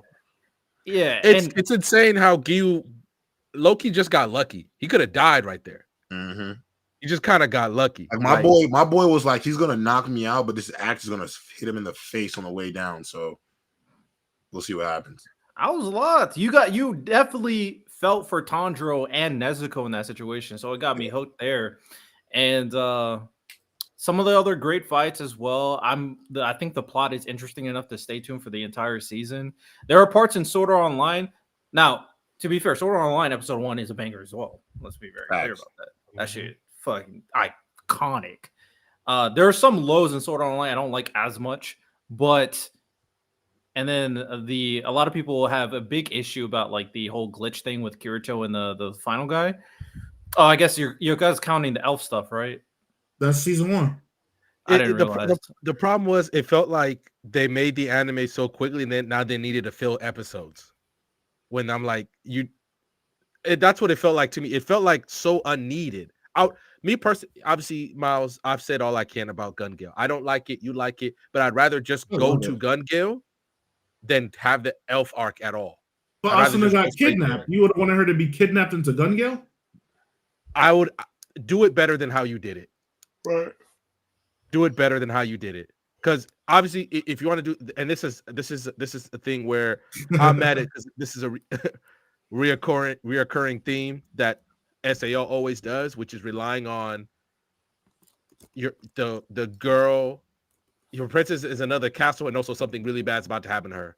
So Kirito, you better show up and save her if you really think about it. Yeah, I mean that's one thing, but so I'm voting SAO. I think there was a lot of like just crazy good moments and a lot of themes that were reinforced in that season 1, especially the first half, not even the Elfine part.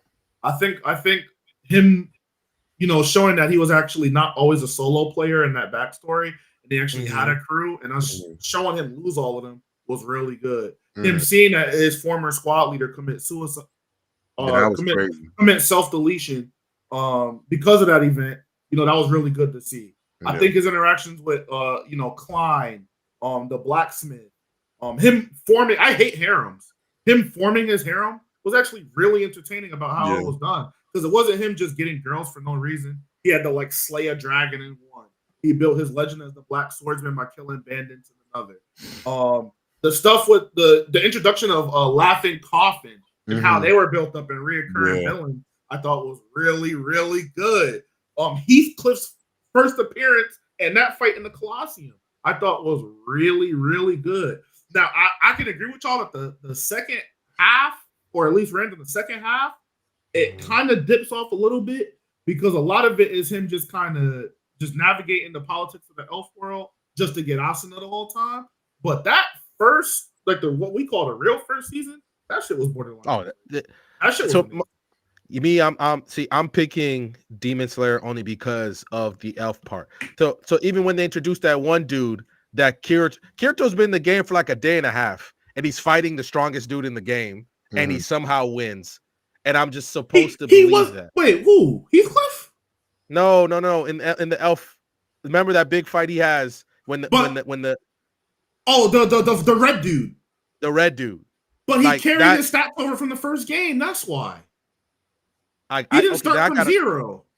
I got to go back and watch it. But remember, after they left the SAO world, it kind of crumbled and faded away. That kernel, that seed, was what they used to expand into all of the other games. Alfheim, GGO, all of that stuff. He keeps his stats whatever game he goes to. He doesn't reset. So yeah, he's new in the sense of I have to learn the mechanics and it's a lot different. But at the end of the day, he's still the same Kirito. Same dude, same stats. He just has to learn how the world operates, which is why whenever every world he goes to, he picks the same shit. I'm going to just use a sword because all of my stats work around that sword. So that's why he was able to come to that new world and instantly dwarf everybody. Because these are bums that are new to gaming in general. Meanwhile, he was already in the game with stats. Right. I gotta go back and watch it because I remember having real problems with the elf arc. And he trained in that arc too. Remember when he was going up the tower, he couldn't make it. He lost like 5 times. He needed help. Yeah, but that was after he fought the. But you're right. But I'm picking Demon Slayer because I think the elf arc does bring season 1. Yeah, I'm taking Demon Slayer too. No kidding. I'm not mad. I'm not mad at it, by the way. I'm going Demon Slayer too. I think if it wasn't for the elf, I probably would go SAO. But I'm gonna go Demon Slayer. That hook for SAO, bruh, I was locked in. Once Kaiba says, "Yeah, y'all not going anywhere," locked in. All right. Next matchup, we got Castlevania, which was super high on that Netflix list, by the way. People love Castlevania. Yeah, it was super high. It's also, a lot of old gamers love Castlevania too. Mm-hmm. Which is very fair. Taking on Code Geass Season 1. Code Geass. Geass. I'll go Geass. I don't think much has to be said. Yeah. I do want to get through these because I got to leave soon. So I want to make sure we get through this tournament, though. All right, Great fights, though, in Castlevania. Great fights. True. Next matchup. Great fights. Yes, I agree with that. Cyberpunk Edge Runner Season 1 versus My Hero Academia. Cyberpunk. Sorry, bro. Season 1, I got Cyberpunk. If we talking just one season, it's Cyberpunk, bro. I'm sorry, bro. Yeah. I mean, I don't even think we should. It's a debate. I'm gonna go Cyberpunk. So you ready for season 2 of Cyberpunk? It's also not really fair though, because Cyberpunk season 1 was a start and finish type of story. You get what I'm saying? Like that was the whole. It's kind of a cheat, yeah. Like it's not really fair, but yeah, I'm gonna say Cyberpunk. So get ready for season 2. I wouldn't have included, but since they announced season 2, I was like, okay. No, I'm good with it. I can't wait. All right, heavy hitter. One Punch Man Season 1 taking the world by storm versus Promise Neverland. Promise Neverland. I agree. Yeah, it's the Promise Neverland. But I do think One Punch Man, when it came out, everybody didn't realize how good this was going to be. It was really good. It's just an unfortunate matchup for One Punch. Did y'all notice after that how many people just do the Saitama workout to get strong in other anime? Yeah.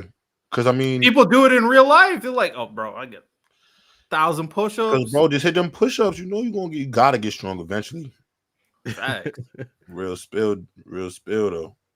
Tough matchup right here. Attack on Titan Season 1 versus Tokyo Ghoul Season 1. AOT, bro. I don't even think this is a debate. AOT. Colossal Titan coming through AOT one going through the wall. It's over. The next one is a debate, though. What's the next one? The next one is debate. Frieren Season 1 versus Vinland Saga. It's not a debate. It's not a debate. I got Vinland. Give me Vinland. This is tough. These are two of my favorite Season 1s of all time. Come on, bro. Let's not over it. Come on, bro. Frieren is amazing. I don't disagree, but come on, bro. 10 toes down, Frieren. Vinland did 2 things that makes it impossible for me to give it to Frieren. That ending, the end with Askeladd, and then my boy Canoe. I said, "Oh yeah." So. Canoe became a good. See, the Frieren, I enjoyed everything that Frieren did, but everything that Vinland built to. Come on, bro. It was just more impactful because it set a precedent. Hey, Redham, you know I'm here. I think Frieren is amazing. I also think Finland is amazing, tiny bro. bit better, bro. It's just a tiny bit better. Look, I'm not mad at y'all. This is a great matchup right here. Some of these matchups is just not like if Freeland's probably in another matchup, it does. But Vinland Saga, come on, bro, I can't even. Look, Kai, if you can't handle Freeman, it's okay, bro. It ain't for everybody. Yo, Sauce, you know how I'm coming when it comes to Canute too. The moment I saw that glow up, I said, "Yeah, it's my favorite." King, that's King Canute. Once he did that, favorite character. King Canute. Over with. Make sure you put that King on top of it. He not playing. All right, last matchup for season 1 or first round: Jujutsu Kaisen season 1 versus Psycho-Pass season 1. See, I never saw Psycho-Pass. I'm going JJK. I've never seen Psycho-Pass. I'm going JJK because I have to. Fair enough. The way they jump, is there a point in Psycho-Pass where they just like a Mahito jump in, or when he killed? I get it. The whole premise of Psycho-Pass is like elite, bro. It's not. I'm be honest. I think it's pretty comfortably Psycho-Pass, but JJK won. It's all good because Makishima is like one of the greatest villains in anime that a lot of people who watch Psycho-Pass know. But we good. Round 2. 2BROX versus Demon Slayer. I mean, y'all are gonna say 2B Hero X, but I'm gonna say Demon Slayer for sure. I'm going 2B Hero, man. Shout out Demon Slayer. The impact, the impact that Demon Slayer. Like I just feel like we can't take away from what Demon Slayer did to. Yeah. My boy Riddell really made a bracket to glaze 2B Hero X. You know what? Yeah, this is crazy. Agenda. I'm here with you. I got 2B Hero. Now there are some series on here that I will pick above it. It's not Demon Slayer for me. The problem with Demon Slayer is I just don't think the narrative is as good as 2B Hero X in season 1. Right. It's just not to me. Right. And that's what's really holding it back. I think the visuals, I'd say I'd give the edge to Demon Slayer. Tanjiro and Nezuko are cool, you know what I'm saying? But I'm getting a whole host of like cool ass characters that I'm watching grow and be built up to. So. Yeah, I'm not mad at that. And I would argue, Miles, I don't know if I would give the visuals to Demon Slayer. I'm just saying.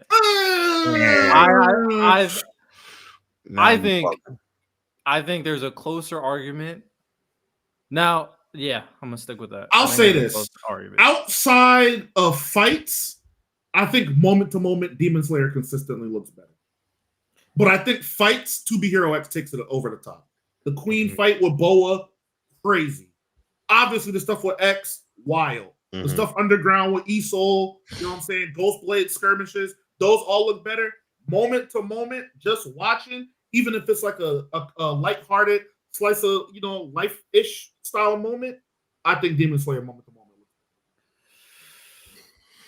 I'm not mad at you, King. I'm definitely not mad at you. All right, but I got 2B Hero. Random, what'd you pick? I'm with J-Rob. I'm picking Demon Slayer. I'm going strict, and the thing is, I'm going strictly off that impact game. Strictly. I'm worried that 2B Hex will not have the impact it should. It's done amazing work, man. The first half of the season, people weren't tuned in. Once it got to about the latter half, now the ratings and it's starting to reflect. It's starting to be what it's supposed to be. Just people were asleep at first. And I think that 3D animation with those first 3 episodes is what, you know what I'm saying? People off a little bit. From getting locked in. People are not used to it. I had to sell it to my friend, bro. I was like, bro, I get it. But people are not used to 3D it's not animation. The aesthetic, though, yeah. And also, most 3D animation that exists suck. So it's just like they got to get used to it. And once they do, they're going to realize that this is the best 3D animation they'll ever see in their life. Probably. Probably. So Jada said 2B Hero. I'm not glazing. It's 2B Hero. I don't know if this is you picking Demon Slayer. You said animation battle, but I don't know if that's your choice. What are other people? Jaden just repeated. I mean, if the first 2 said 2B Hero, it's 2B Hero. The chat decided. I'm fine with 2B Hero, but I couldn't pick that joint. Sorry, y'all. Ain't mad at you. Next one up, Cyberpunk Edge Runners versus Code Geass. Cyberpunk. Thank you. Cyberpunk in a wash, bro. If we're talking about season 1, Cyberpunk. I got Code Geass, but I lost. But it is what it is. I also don't like Cyberpunk Edge Runners as much as y'all do. So, banger. He's bugging, chat. Tell him he's bugging. Man, I wasn't rocking with it. Next one up, tough matchup. We got the Promised Neverland versus Attack on Controversial, but Promised Neverland. I agree. Promised Neverland. The only thing that ever happened with Promised Neverland is that what they did with the season 2. Sorry to tell you, but Promised Neverland was on a trajectory to be to me a top 5 anime in the history. Season 1 of AOT, it ends with Annie or before it that? ends with beating Annie. Yeah, Annie's the end of it. Yeah, Promised Neverland. Beating Annie, seeing the wall. Yeah, the face inside the wall with the church and everything. Yeah, that's Promised Neverland, man. We're down. I do hate mech anime, but I don't consider Edge Runners a mech anime. As for this one, I'm the Attack on Titan guy, of course. You guys know this. Same. All the manga, of course. A lot. Eren Yeager, GOAT, of course. I'm picking Promised Neverland as well. Yeah, I think. Oh wow, this Promised Neverland, man. You're in it starts crazy, just like Attack on Titan does. But I do think, obviously, what makes it more impactful is you're dealing with kids. Yeah. Kids have to overcome this entire mystery, the horror, the intelligence, where they have to overcome Isabella. Yeah, like you're on the edge of your seats on are they going to? And don't forget, like, I don't even think y'all realize, like, y'all were robbed of one of the best second arcs in anime, bro. What's that place called? The Pond, where they were pretty much Goldie Pond. Yes, Goldie Pond, bro. The fact that we didn't get that animated Riddell is still to this day, like, we were robbed, bro. Like, if whoever's read Promised Neverland don't understand that a lot of people were robbed of how good of a story it is. Yeah, I don't know why they made that decision, because that fight, that was like their best action. Yeah, that was their best action arc easily. Yeah, I mean, maybe you want to argue the fight with the queen. Yeah, but yeah. But for the totality of an arc, yeah, it was easily. Yeah, that I don't know what, and also I would like, other than maybe Isabella, the best villain demon was in Goldie Pond. I agree with that too. So yeah, that's kind of crazy. All right, next one up, we got Vinland Saga versus Jujutsu Kaisen. I got Vinland. I'm going Vinland Saga. It's Vinland. Vinland is moving on. Chat, we got our semi-final matchup. Wow. Get ready. Oh my goodness. 2B Hero X or Cyberpunk Edge Runners. I'm sorry, y'all gotta still. I know y'all gonna say 2B Hero because y'all glazing right now, but Cyberpunk, bro. Cyberpunk, dog. I think even when I watch it, bro, I'm just jacking. Like, I even think when I watch it, I don't think I even get to this decision. Cyberpunk Edge Runners to me was 10 out of 10, beginning to end. To be fair, it's only 6 episodes, right? Right. It's a short series, like 10. bro. It's 10 episodes. Why did I think it was 6? Music, between the music, animation, the story, and again, you got to remember, wait until you get some of those music fights, bro. It's a full story. You about to get into some of those fights with some music. I'm sorry, I gotta go Cyberpunk, man. Look at the chat, even the chat for rocking with me. Cyberpunk. Man. 5 GBP. I don't know what that means. Rewatch JJK season 1 and Nobro got more ore than Sakura. Great. Oh, interesting. I don't know why they do it like that. It's euros, so that money good. It's good money. Okay, we could trust you. Okay, good transfer rate. We made like 517, bro. Literally. we made a little bit more than All right. Nobra got more ore than Sakura. Rukia's combined the Black Flag Rukia's combined the Black Flash she used with? She got more aura than Sakura and Rukia combined. Oh, then Sakura, Rukia combined. The Black Flash used with Yuji was tough. I agree. Well, I mean, Nobara has more aura. Yeah, but I give that's not a hard bar to clear if you're talking Naruto Sakura. Chill off Sakura, y'all. I'm not one of those. Give Sakura her flowers, y'all. Chill. No, I give her flowers, but she's not.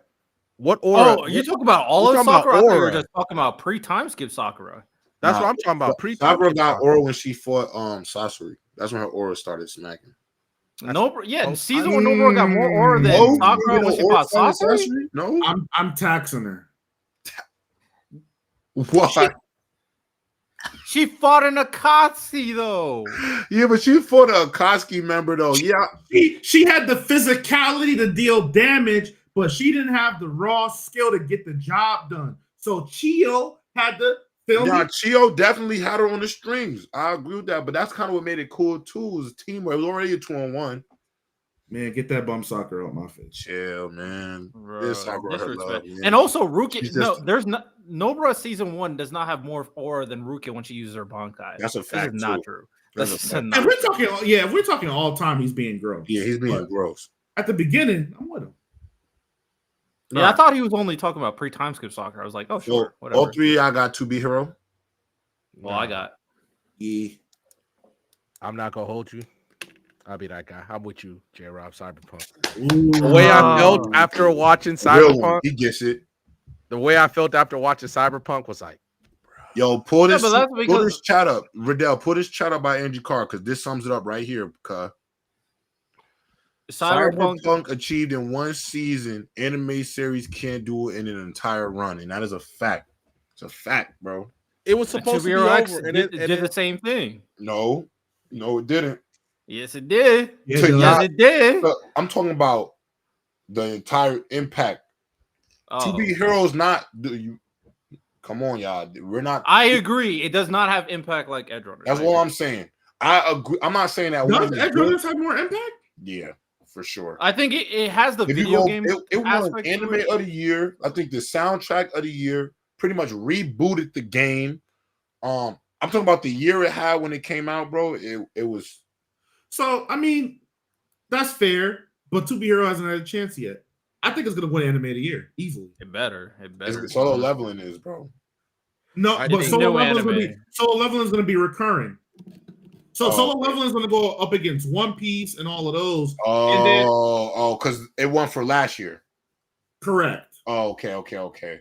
And then this is Crunchyroll. This is the big boy. Is it gonna win? Is To Be Hero X gonna win over like Gotcha Kuda and stuff based off viewership? It's not, but it's if we going solely by viewership, maybe not. But I don't. That's how I feel like. That's how I feel like these things win, though, Miles. I think they're winning based off like popularity, bro. I think Free Roam is probably viewed more than Solo, and it's still lost. No. Oh, I don't think. I think Solo. No, because the thing is, bro. You know what it is. Is how I don't like the four of us. We don't count to votes, and what I mean by that is, I think the casual viewer is what propels these shows. The four of us, we've been doing this our entire lives watching anime. So we've seen things that nobody has gone down the rabbit hole on, or we look at anime in ways that other people are not going to look at. I think when it comes to Solo Leveling, like the casual fan who got an anime a year ago, I think they're going to be jacking Solo Leveling more than a 2B Hero X. And I think some of it is really only from the standpoint of what's more palatable. That's why I think like Demon Slayer has such a good run. It's so easy to consume. You know what I'm saying? If that makes sense. Mm-hmm. So that's why I feel like with 2B Hero X, like I don't think it'll beat like a Gotcha Kuda. It might. I'm not saying it can't, but I think a lot of those award shows, in my opinion, are so popularity based. And I think that's based off how many casual viewers are invested. That's how I really look at that. I could be wrong, but that's how I really think they look at it. Just because if you look at some of these past winners, like, I don't know. No, I mean, I do think it's definitely casual based. Chat, what are we saying? 2BRX or Cyberpunk Edge Runners? Nah, we got a lot of Cyberpunk in here. We got some Cyberpunk. Crazy We Luggage, got some 2BRO. Angie, Reezy Reacts. That's 3-2. That's 3-2. So that's either way. This is a. You can't wait for no more You can't wait for more. People voted already. It's 3-2. It's 3-2, bro. You cannot wait. Oh my god! Lost the Edge Runners. You can't wait. You can't wait. You can't wait. It's 3-2, bro. It's 3-2, bro. There's people commented, bro. It's quiet. See, J-Rob, you're not finished, so I'm not mad at you. Random, I'm disappointed. Oh my. Oh, look, even Random not finished. I thought Random watched all of 2BRO. Random is not done. Nah, I'm a couple episodes behind, but I'm basically, I stopped watching because my girl watching it. She wants to watch it together. Ooh, you got a girl. Yeah, man. Before you left, I was trying to get you to meet her, and you wouldn't. I'm glad. Come on now. All right, let's continue, man. Let's continue, man. All right. Promise Neverland. Or Vinland. Oh, that is insane to just say that. Vinland. Just say that. Vinland for me. Promise Neverland, dog. I love Promise Neverland, man. I'm gonna go Promise Neverland, man. I'm gonna go. Miles, you said Vinland. What'd you say, Vinland? Did you say Vinland? Better characters. I think the setting's more engaging. I think the overall narrative is more engaging. It had more emotional moments that stood out to me. Just it had way more stuff that I like. Fights, the setting. I like the demeanor of the characters. I like the politics and the lore behind everything. I just think it's better. Okay, fair enough. So we got 2 Promised Neverlands. We got 1 Vinland Saga. These are both elite to me. I will say I was getting pissed off that Thorfinn was such a piece of shit in the middle of the season. Well, that's what makes him a great character. Overall. But I'm gonna stay true. I'm gonna say Promised Neverland. It's the tension, man. Right from Rip, man. It's tough. Random, you said Promised Neverland? Oh, you said Vinland? You trying to hold me? Oh, yo, good to Miles. I swear to God, I thought he said. All right, chat. What are we saying? So we got 2 for Vinland and we got 1 for Promised Neverland. Give it 30 seconds. Now we waiting. We didn't wait for 2BROX. No, because there was mad comments. We didn't wait for 2BROX. Nah, but 5 I got 3 for Vinland. 3. Promise. Okay. Sauce Right. at Vinland 2. Vinland got it. 3. Because Sauce put the arrow up too. It's a wash. Yeah. Oh, Kai, you're cooking. The character development from Miles is crazy. Y'all had to pay me to watch it, but I'm glad y'all did because it was good. I dare remember that. Because J-Rock, my thing was I didn't feel like watching no show about. Listen, I love the fans out there.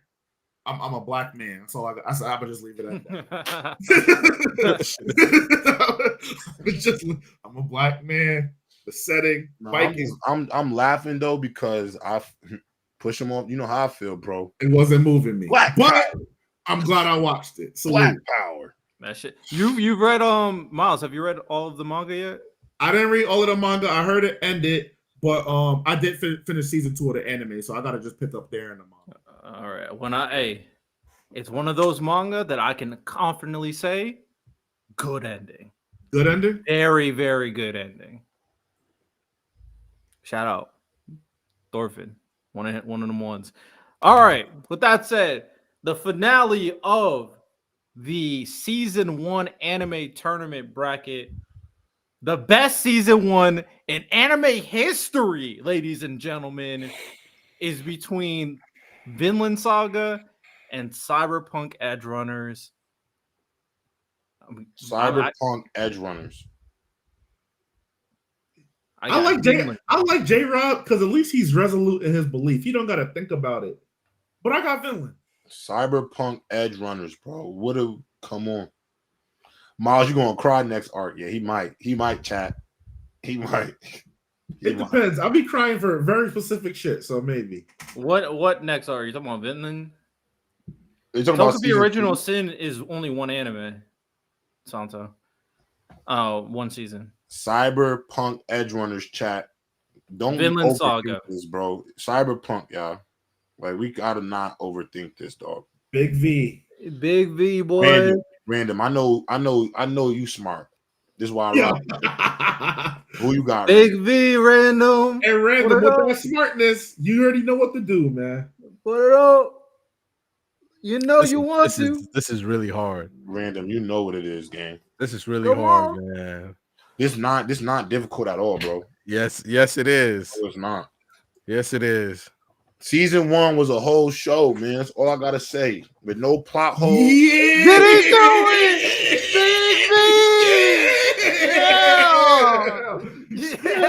Yeah. Random. I just feel like. Go ahead, call me stupid. Go ahead, try to call me stupid. I'm not even going to disrespect you and call you stupid, bro. I don't think you're stupid.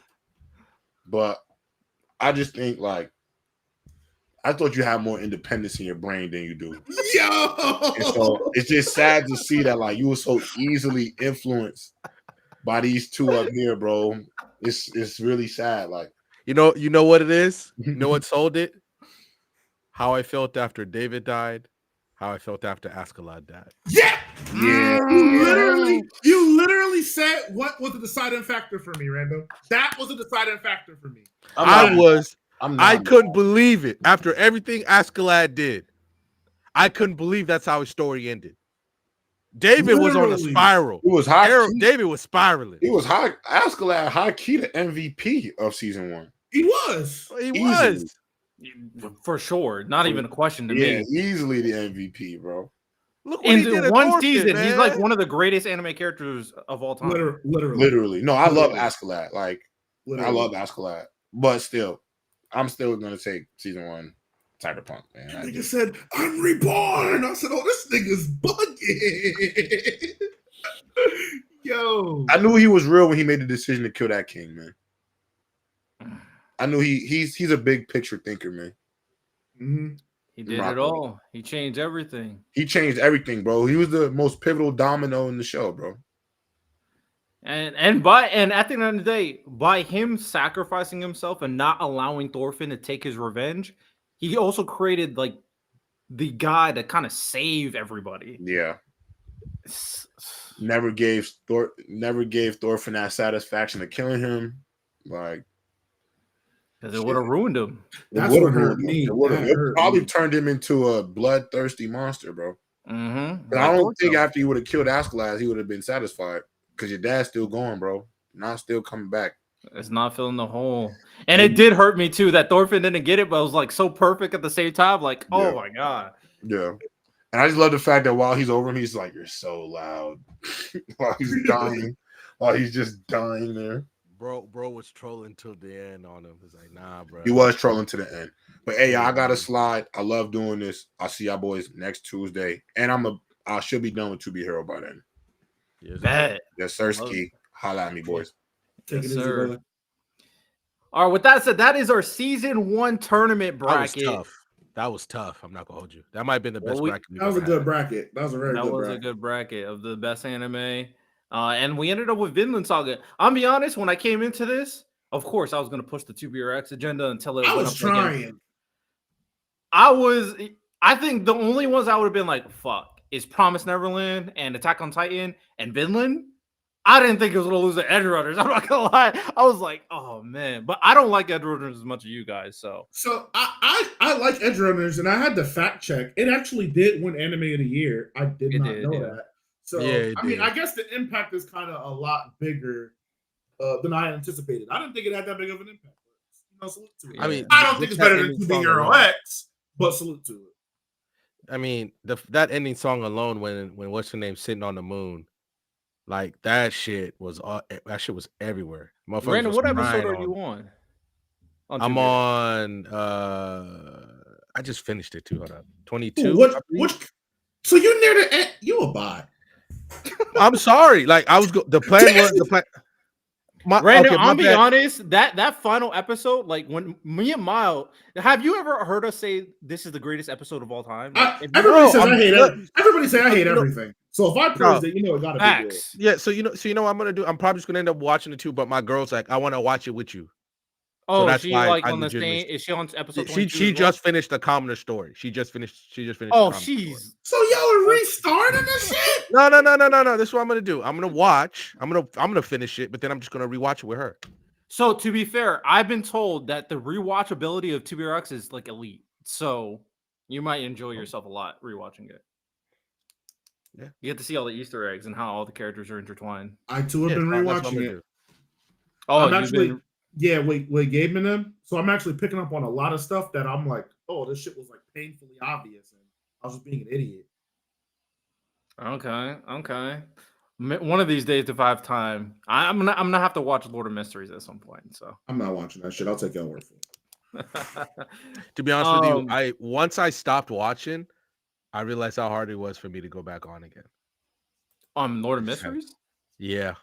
It's just like, I sat there, was like, am I really prepared to just put in the investment for, I'm a couple episodes behind now. This is a lot. You can't keep coming in and out, man. All right. Well, with that said, this is the segment that I wanted to do, a new segment that I thought of.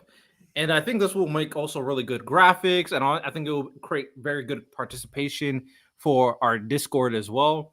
And this is called the BSS Power Rankings. The idea of it, we all know what Power Rankings are. I don't have to explain that part. But it is, what was the best thing going on this last week, right? And we have a good slew of knowledge of like things that are going on. For example, the recent 2BRX episode, the recent One Piece chapter, the Demon Slayer movie that came out. I'm just giving some examples of things that happened in the recent week. Of course, things can run it back.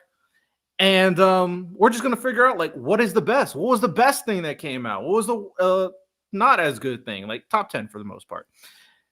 So that's what we're about to do right now. And it also allows us the opportunity to talk about a lot of different things that has been happening the last week as well. And we can also include stuff from the NFL, NBA. We can include stuff from anything that is like entertainment. So, any questions? Yeah. Add the Kawhi shit to the list. Wallahi, he's cooked, man. Oh yeah. Yeah, Kawhi's done. He's cooked. All right, we'll probably get to that. It's probably going to end up top 10. So, do you guys want? We should probably just start from 1 and go down to 10. We'll figure it out amongst ourselves. So, what was the best thing of last week? Was it just 2BRX's finale? Though, because y'all not the first people I've heard who like, bro, you need to watch. It's amazing. Which is why I'm sitting there like, I'm surprised I don't see more people talking about it, because it's been on a run. The last few episodes, you guys have been like, this motherfucker's been cooking. And not a lot of people, at least social media wise, at least for my timeline, I haven't seen a lot of people talk about it besides you guys. Hold on. $2 super chat from Dan Young. Let's add the anime man drama to that. What? Explain. I have no idea. They're big anime group, but I think they came out and say they don't actually watch anime or something like that. They make a lot of skits and stuff. But if we're gonna do that, we might as well. We might as well talk about the FaZe stuff, because the FaZe clan is done. Oh, well, if it makes the list, the way they're attacking each other, it feels like it. Because I don't know a lot about them besides the fact that they play video games, but then learning about what's going on, I'm like, damn. Who's in FaZe these days? I was invested in FaZe when FaZe was actually FaZe. I don't know what everybody in that motherfucker now. I'm talking about. I don't know who none of these guys are. I'm talking about OG, like actual FaZe, like Temper and them boys. I don't know none of these people. I don't know none of them, but they also like, isn't Kyler Murray in FaZe? Isn't Bronny in FaZe? Right? I have no idea. Aren't they in FaZe too? And these niggas ass at the games that they play, just in there, they're a content creator space, not a gaming space no more. That's why. Yeah, for sure. 100%. So, Dan Young, I haven't seen the video. Is it really that bad? So, Dan, did you put up a super chat? I'll spearhead this. I don't usually spearhead anything. I'll watch the video. We'll react to it. I'll react. All right, big bet. Yeah, I don't know what's going on with that. How long is the video? Let us know that, Dan. To start out the power rank, and we could put anything anywhere. Like if you want, like, you know what, Kawhi Leonard stuff, let's put that number 8. You can do that, and then we can move things around. Oh shit! Okay, just test running some stuff. Where do you guys want to start? They made a video reviewing the best anime of every year, but only watched the first episode of each anime. Reviewing the best anime of every year. But how do you make a? Yeah, I don't know how you make that video without watching the full anime. Just call it ranking the best first episode, I guess. Oh, of every year. And then they're gonna watch the first episode of DBZ and say it's trash. Oh, they're a rage bait group. I'm gonna find out. I'm gonna watch that video. I'll react to it. Because I know, like Giga does something similar, but he doesn't like say which one's good. He doesn't say this is the anime of the year. When he talks about like a season, the next season of anime, you could tell that he's done his research on the story itself to talk about it, and plus he's probably read the manga. That's different than saying that's insane. So they're basically like we're done with the 90s guys. This is legit since like 90s. I mean, it's not a wrong assessment. I gotta just see what they said in order to give the appropriate pushback. And then the only watching one episode is just straight up nasty. So. That's ridiculous. That's nasty. All right, so I'm just gonna say 2BRX finale. Yeah, I agree with you. I disagree, but I'm outvoted. Oh no. So what do you got for number 1? One Piece manga better than 2BRX. I don't give no fuck. That recent One Piece chapter. See, that was the comp. That was compy. But I'm not mad at the 2BRX. It's not like I want to fight. I want to say number 2 is that One Piece chapter, though. Yeah, I agree. So 2BRX finale, One Piece manga. All right, number 3, 3 to 10. Anybody see the Canelo versus Crawford? That shit was ass. I watched it. And they were trying to cheat for Canelo. They were scoring him higher on rounds. He should. Canelo was outworked in that fight. His game plan was horrendous. You know what, Miles? No, I think they said Canelo gonna hit him once, and all of a sudden Crawford's gonna crumble. And it was. I was like, come on, man. Now there was. Did you see not the fight before it, but the fight before that, the third to last fight on the card? Them motherfuckers was boxing. They were scrapping, because I like to watch the undercards because you never know what you can see on there. But they was boxing in that fight. That's like one of them was like, "This is it. One of us leaving out of here. We both going to the hospital, but one of us walking out here the winner." And it was a great fight. But yeah, I mean, it was cool to just kind of see Crawford cement himself. I think he's now in a different stratosphere, especially because he came in there and took all his belts. But now it sounds like they're either the rematch or they're both retiring. That's what it sounds like. Manny, not so a friend of the pod, said that Crawford is now number 2 all time after Floyd. Mm-hmm. Nah, I don't know about that.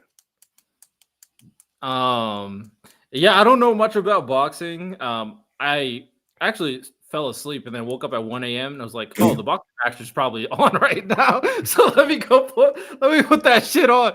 It's like, oh, the first half. And then I was hearing the commentary. Crawford was for the most part winning. And watching the second half, yeah, Crawford was piecing him up. Canelo at some point he was trying to go for the knockout blow, but he was not able. He was also trying to put Crawford in the corner to kind of get some type of advantage. But Crawford was keeping the distance. He had the reach advantage, and he was just – them hands were moving. He was really beating Canelo's ass. I'm not going to lie. Mm-hmm. He's putting the pause on him. Do we think this makes the top 10? It has to. I think it was such a big fight that it has to. But in terms of the actual quality of the fight, I agree with Miles. Maybe a lot better. Maybe back end in the 10. I think the Kawhi Leonard stuff is definitely a lot more interesting. I was going to say Kawhi Leonard should be 3. That kill shot that Pablo put on him, it's over. It's over. You talk about the unless there's something else that came out, but you talk about the stuff with the Wong, Dennis Wong. the other owner, it's over. It's over. Yeah, when I saw that, I was like, GG's. Because even after that, when people said, oh, before that payment, Kawhi was only playing 29% of the games, and after that, he played 82% of their games, was like, even if that's kind of coincidence, all that's too convenient to be a coincidence. That's too convenient, bro. Like that. And then the fact that Adam Silver, that the Clippers signed a deal with Aspire for $300 million. I care about sports business a lot, but when that deal like that happens, you know what a league does, Riddell? Hey man, you want to be a national partner since you're just dropping over $250 million on a team? Because guess what? Fucking Memphis is gonna be like, can we get something like that? New Orleans, can we get something like that? And then for them to come out, and the fact that this is not the first time, this is not the second time the Clippers are being investigated. This is the third time they're being investigated, and they've already been caught once. Adam Silver, I think he's gonna let him off. Especially besides that, I saw the other one. No way he's gonna get let off. I tuned out for just a second. No. Okay, I'm gonna let you land before I start screaming. This is what I mean. I don't think he's gonna go be as, what's the right word? He's not gonna go as hard as he should on the Clippers. Because even the way he's moving around it, it's like, what do you mean you never heard of Aspire? What do you mean you've never heard of him? Aspiration? Oh, Aspiration. Yeah, Aspiration. What do you mean what you mean you never heard of Aspiration until right now that you're being asked questions about it? Don't fucking cap. Like, you're lying to us. And I think, by the way, Adam Silver's looked really bad since the owners meeting with some of the stuff that he's been saying, but the other stuff, calling the NBA a highlight sport. Is it not a highlight sport? I mean, okay, if you want to say that, don't belittle your product like that. Don't belittle your product like that. I just call that's it just honesty. where I'm at. But that's a whole nother discussion. I just think it's a highlight sport. It is a highlight sport, but then that's where I'm at. I'm gonna be honest. I thought he was cooking. But no, continue what you're saying. Yeah, but I think the fact that they were caught like that, and once again, this isn't something that Pablo found out today. This is something he's been doing over the better part of this year. And for him to come out like that after, once again, he took on the NFL twice this year and caught him both times. Took down the NFLPA this year. Took him down. The NFLPA literally the entire leadership resigned because of what Pablo did. Oh. All right. Random $2 super chat from Angie Carr. Off topic. Shinobi and Silksong fire. Hades 2 can't wait. Shinobi's gas. Silksong is. I've heard good things about Silksong. I haven't touched it yet. And then Hades 2. Is that not out already? I don't know. Oh, these are games. I thought it was just a Switch port. I think the Hades 2 is out. I played the first. I haven't played the second. But I think the Hades 2 announcement is just a Switch port. I think the game is already out on Steam. Yeah. But to kind of go back to it. Now, Santo, I don't think Adam Silver is going to make Ballmer sell his team. I just don't think that he's going to do that. But I think he might send him away for a while. Like maybe he can't even go be associated with the Clippers for a year, which ironically might hurt him worse because of how much bro goes to Clipper games on Tuesdays when they play the Pelicans and he's locked in. He just loves the game. But I don't know if they're going to do that. I just don't think Adam Silver has the balls to do that. He's selling that shit, bro. I don't know why people think Adam Silver is just going to be a cuck to Steve Ballmer. I don't know he's why. rich. Riddell, why do people? I get that he's not like the heaviest-handed commissioner, but I don't know why they thinking he gonna bitch up to, you know what I'm saying, stuff that he's spoken about him exclusively not liking. He's gonna drop dick on these niggas, pause. But he's going to, and I'm not gonna lie, it'll look really, really good for him when he does it because people understand he means business. I think Ballmer should lose his team, but I don't think he's gonna do that. You can't do that 3 times in a row. You're showing flagrant disrespect for what the NBA guidelines are. Listen, man. Lose his team might be a stretch. Maybe suspend him a year or 2. This happened to a Timberwolves exec a while back, and they just suspended him 2 years. They didn't take his. Yeah, only suspended. They also lost a lot. Remember, this is the second time. This is the second time he will be caught. What penalties did he receive before? I don't remember. Let me look it up. But it was legitimately proven, and he did get in trouble for the DeAndre Jordan stuff. But I think they also gave him maybe a break too, because I think he just bought the team too. It was right after the Donald Sterling stuff, if I remember correctly. It was pretty close. But let me check. Let me make sure. Just to answer Prodigy real quick. Yeah, I'm playing Borderlands 4. Despite the many graphical issues, I am enjoying it. I'm switching my character though mid playthrough.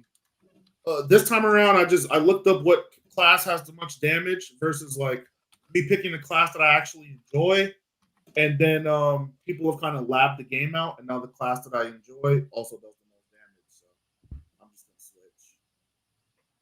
But yeah, it's a pretty good game. I think it has the potential to be better than 2, and it's already way better than 3. So the Clippers were fined $250,000 for the DeAndre Jordan stuff. That's nothing. That's nothing. Okay. The Timberwolves thing, it was 2-year suspension for the owner, voiding of the contract for the player, and 5 first-round draft picks. Yeah, that 5 first-round draft, they were ass for a long time. That was part of the motivation for KG leaving, by the way. Which is fair. I think that's where the Clippers probably don't have they don't have a lot of picks. So you wait. You take whenever they get a first-round pick for the next 5 first-round picks, wherever they are, take them away. Take them away. I'm just curious to see what precedent this will like. Obviously, they got to make a lot of rule changes. They have to force more transparency in terms of deals that are being made. Everything regarding the owner is very obvious. I'm curious about the Kawhi Leonard thing, though. Like, how will Kawhi Leonard in particular get punished? They should void his contract. His contract. So I forgot the Timberwolves player name. It was like something Smith. Joe Smith. It was Joe Smith. They voided his contract, and then he could be re-signed to any team, but under only a vet minimum. Yo, Kawhi Leonard. Yo, there's another team in LA, boy. Yo, me and Big Yo need you. We can let you sit the whole season. Listen, man. Just He's come back LA native. Him going with Jokic would be insane. The Lakers. Hey, think about it like this, Kawhi. You can rest until round 2. We got you until round 2. My only question is, do you think Kawhi takes a vet minimum or does he just retire? I think he retires. Another tip, right? I think he retires. He retires. He has 2 already. I think he'd be fine with it. So the logical reasoning is, he retires. But Kawhi, you wanted to be a Laker first anyway. Like that, you wanted to be a Laker. Bro, right trying to get Luka a ring by any means necessary. Luka and Braun, oh my God. Oh my. This might be the best thing that's ever happened. Force him to Charlotte. That's crazy. Kawhi will just retire. Like, he just will. I think they banish him. He go to the Wizards. They banish him to the Wizards. Play for the Wizards now. You have no choice. By the way, who would have thought Uncle Dennis and his crazy ass is what ends Kawhi's career? Writings on the wall. That dude been wanting the bread, bro. You know what I'm saying? It's insane. Like, I couldn't believe it. That Kawhi shit's insane. Did anybody? Pablo, go ahead and rest. Yeah, Pablo cooked him. Oh, actually, we might as well say we actually never said actually what the new information is if people don't know. Do one of y'all want to say it, or you want me to say it? I got you. So I think the best way I could say it was, it looks like, so when Steve Ballmer paid the $50 million to Aspiration so that it looked like it was going to cover the money that Kawhi was going to pay for that $28 million deal from that sponsorship deal that Kawhi did with Aspiration. It turns out that they took that money and spent it somewhere else. So by the time Kawhi was starting to get payments, they paid the first one, which is like every quarter he gets basically about $2 million, right? And then the first payment was good. The second payment, they didn't have the money. And at that point, Uncle Dennis plus a whole bunch of other people are calling Aspiration and saying, yo, where the fuck my money at? So all of a sudden, the 1% minority owner of the Clippers, who is literally David Ballmer's college roommate, and to show you how it is, David Ballmer talks this guy up all the time, especially when the Intuit Dome was being built, and of course the Dennis Wong, which by the way, it's ironic that his name is also Dennis, right? He's a big real estate mogul, and his daughter actually worked for Aspiration. So it's like and it's weird that so he gives Aspiration a $2 million freaking policy, a $2 million investment. Kawhi all of a sudden gets paid a few days later, and then Aspiration lays off a ton of people the exact same day Kawhi gets paid. So there is Pablo had literally proved a money trail from the Clippers to Kawhi Leonard, because it's just all too convenient, especially when you have, especially because Dennis Wong's a very good real estate investor. He's a very good investor. He mainly does his work in real estate. People at this point, it's already known that Aspiration is a sinking ship. So why would Dennis Wong give Aspiration $2 million? Why would he do it? It makes no sense. Yeah, he's never donated to them before either. Never done it either. So I've heard people say he's trying to save his daughter's job. $2 million is not saving his daughter's job. It's not. Or you just get his daughter a different job. Exactly. So it's just really it's a really bad look. Now I think I'm waiting to see if David Ballmer throws his boy under the bus. Say, man, Dennis went rogue. He did it by himself. I don't know. I got nothing to do with that. I'm waiting to see. I mean, maybe, and he just pays them under the. No, they're just cooked, bro. GGs, they're cooked. Kawhi Leonard, come to the Lakers. Yeah, let's go. All right. Did you? I'm so mad that I'm not mad.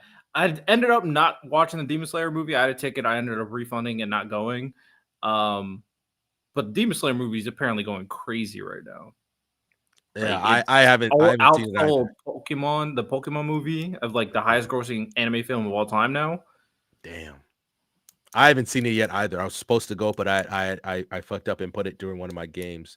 So I let one of my boys go watch it, and he was like, "Bro, it's one of the best movies I've ever seen." And I'm like, so I want to go, but now my girl wants to go. So I'm like, can I? If we keep fucking around, I like to go watch movies by myself.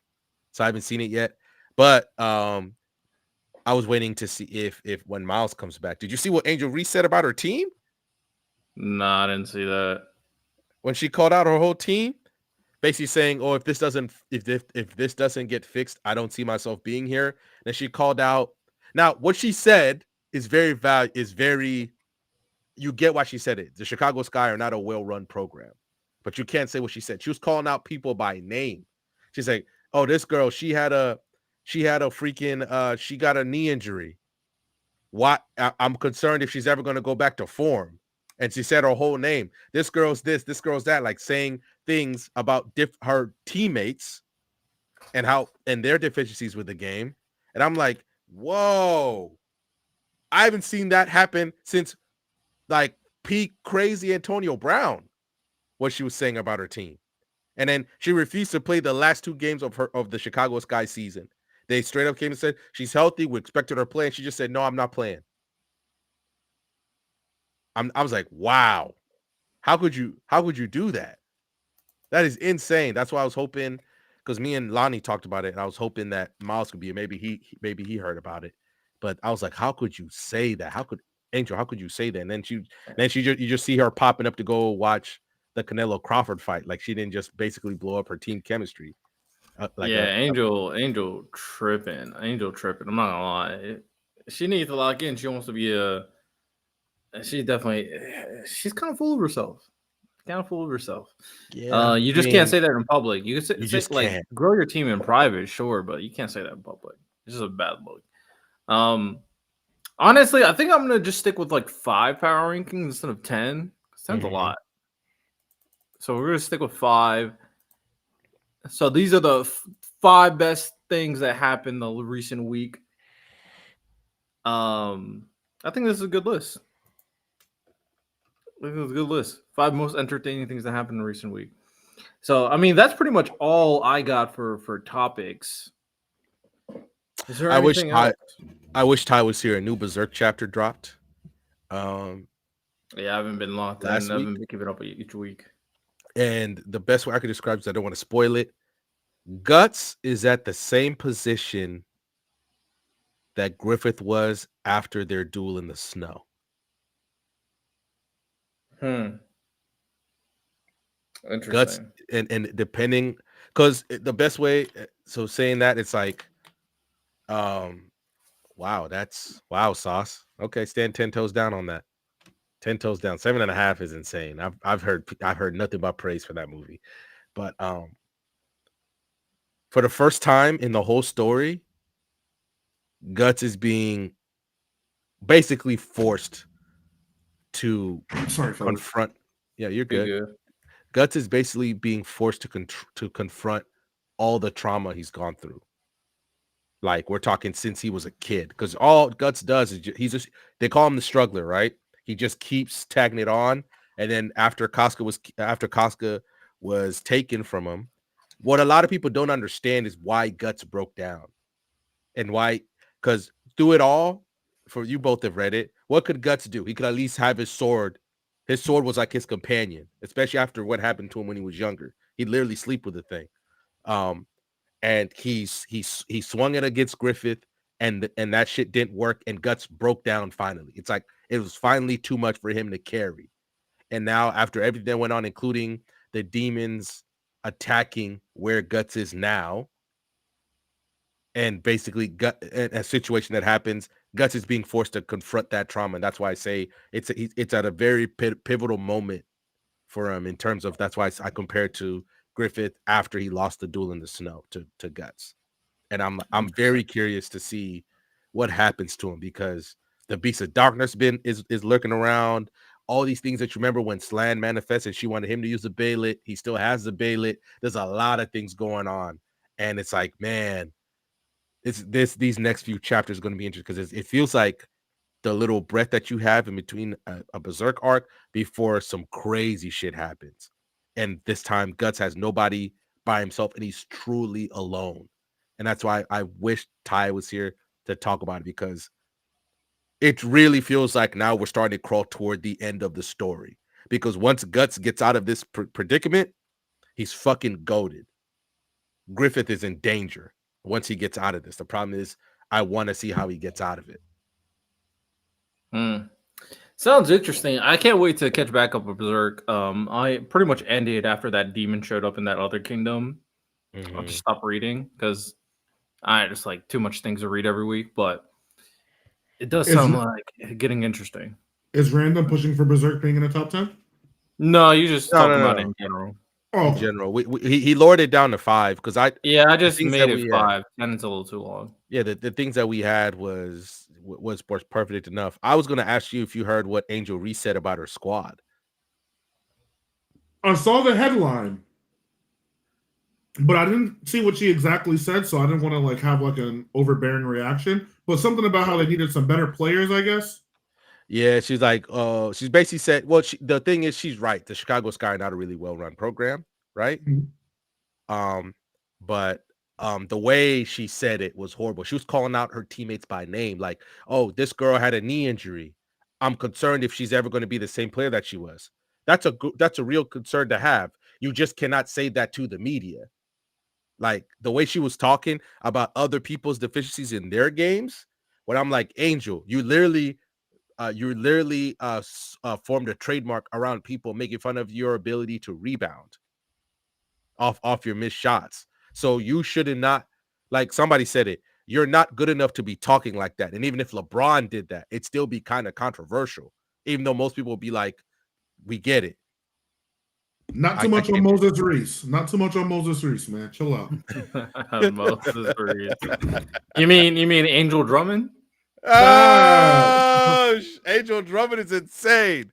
But yeah, I'm just talking because a Berserk chapter. I was talking about Berserk because a new chapter dropped last week, and it's like right in the middle. And I feel like I say this a lot whenever a chapter comes up, but the next few chapters for real is going to be for lack of a better term, the rebirth of Guts, because the way I compared it was Guts is at the same point right now that Griffith was after they lost their duel in the snow back in the Golden Age. And now Guts is going to make some choices that's literally going to decide how the story ends at this point. And that's why I'm like, if y'all want to, now's a good time to kind of catch up to at least you understand where you were at, and then you can take a break again, because I have no idea when the next chapter is coming out at this point. I'm just like, oh shit, there's a Berserk chapter out. But now's a good time to try to catch up, because if you get to the chapter that just dropped, that's a good stopping off point for you guys to wait again. That's the way it was written out. I mean, for me, what I'm checking out, because we're pretty much done with all the topics. We got our power rankings. I'm curious to see how this will manifest. We'll see if this is a good thing to do for every single week. Mm-hmm. But I guess the final just random just bullshit. Right now, after the 2BRX journey is done, it is to finally catch up to all of Tower of God. Gotta lock in, read all of season 3. And then every week I'm watching Water Magician and Witch Watch, basically. Those are like the only anime I'm watching. I'm imposing an executive order on you, Riddell. I'm using my Donald Trump ability, my rights. What's up? We're replacing the 2B Hero Sundays. We're gonna get through Game of Thrones. Fair. Actually, that's a very good. That's a very same hour slot that we used to take up. I think that's very fair, actually. Hey, you're on the other side of the red waiting, right? Yeah. Season 5, I think. Yeah, we're almost done. It starts. You still got at least one more good season of content from Game of Thrones, and then you start seeing the wheels fall off. At least in my opinion. But I'm so gassed for that game that's coming out. The real-time strategy Game of Thrones. I'm so gassed for that shit, man. You know what I mean? I'm all about that, but to see that, and then I was like, oh, this is right up my alley. I'm about to spend 20 hours playing this shit. You know what Randy Johnson's nickname is? The pitcher? It's gonna be something fucking crazy, ain't it? Well, I don't even know who this is. I think it's the pitcher, the dude who pitched and killed like a bird one time, because that's how hard he was throwing baseball. Like he was throwing it from the mound, and a bird was flying, and the bird got hit by the baseball and straight died. I think. I think that makes sense. And if you throw a ball 99 miles per hour and it hit the bird, it's like the bird looked like it exploded. It exploded when it got hit. So to answer 2 questions. Dan, I did see the Fate Strange fake announcement, and I'm just mad because you already gave me like an episode and a half. Why the fuck are you giving me a fucking trailer? Just drop the show. Facts. At least we have a release date, because they blue balled me and Lonnie for literally a whole year, like literally couldn't finish. But it's good to see it's going to be coming out next year.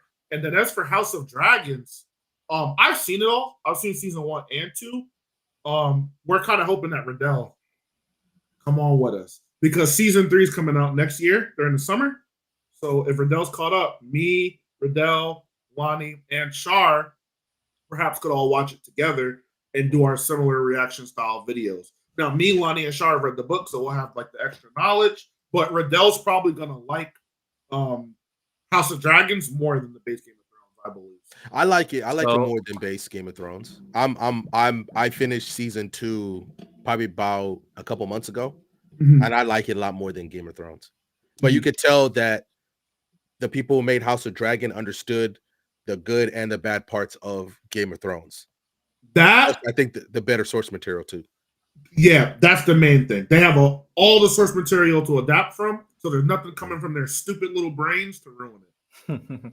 I think what I'm gonna do after me and Miles finish reacting to Game of Thrones, I might just try to watch House of Dragon by myself, so I can just get through knock it out. Yeah, knock it out instead of like reacting to it. And then maybe like after each season, I might hit up the guys and say, "Yo, you want to talk about it real quick?" And then we could drop this on like whatever members or whatever. Maybe that might be the route I go with, so I can really get it out of the way, and then we can get into. To be fair, House of Dragon season 3 is not coming out until like next summer, but I do want to like knock all this shit out. I want to start catching up with the There's stuff so much. There's so much content. At least me. I haven't been watching Peacemaker right now. Peacemaker apparently is going crazy at the moment. I didn't even know that it dropped. I found out that it dropped by accident. Yeah, I've heard that. That's another one. I've heard nothing but good things. I heard it was pretty good. Yeah. So I'm like, we got just so much shit going on, man. Shout out John Cena, man. A lot of good content this year. A lot of good stuff. Yeah. Like the thing is, Miles, I'll say this. I underestimated how much George R.R. Martin put into the Game of Thrones universe. It's magnificent. How do you do that? How do you underestimate that? Like I mind you, I've only ever watched the shows, right? But then when I have questions about, for instance, the Jagan Hagar, and then you learn about the fucking order that he's in and why the fuck he could switch faces and shit. I'm locked in. He doesn't know yet. Oh, I'm not going to tell him. I'm not going to tell exactly. I'm not going to spill that. Okay. But just learning about everything, learning about Essos, learning about the fact that there's whole channels just dedicated to the universe, and they're still like, we got plenty of content. They don't even know if niggas have been able to segregate the globe yet. Yeah, I just like that Westeros is just such a small drop in the pond. Such a small, bro. I'm like, appreciate that, bro. When I found out about the disputed lands, Miles, nigga, take me over there. What the fuck happened over there? Because like, you think I get it that Westeros is this, but bro, just send me over to Essos. Let me kick it over there for a while, because there's some shit going on. Time. The Golden Company. There's a whole bunch of shit out there.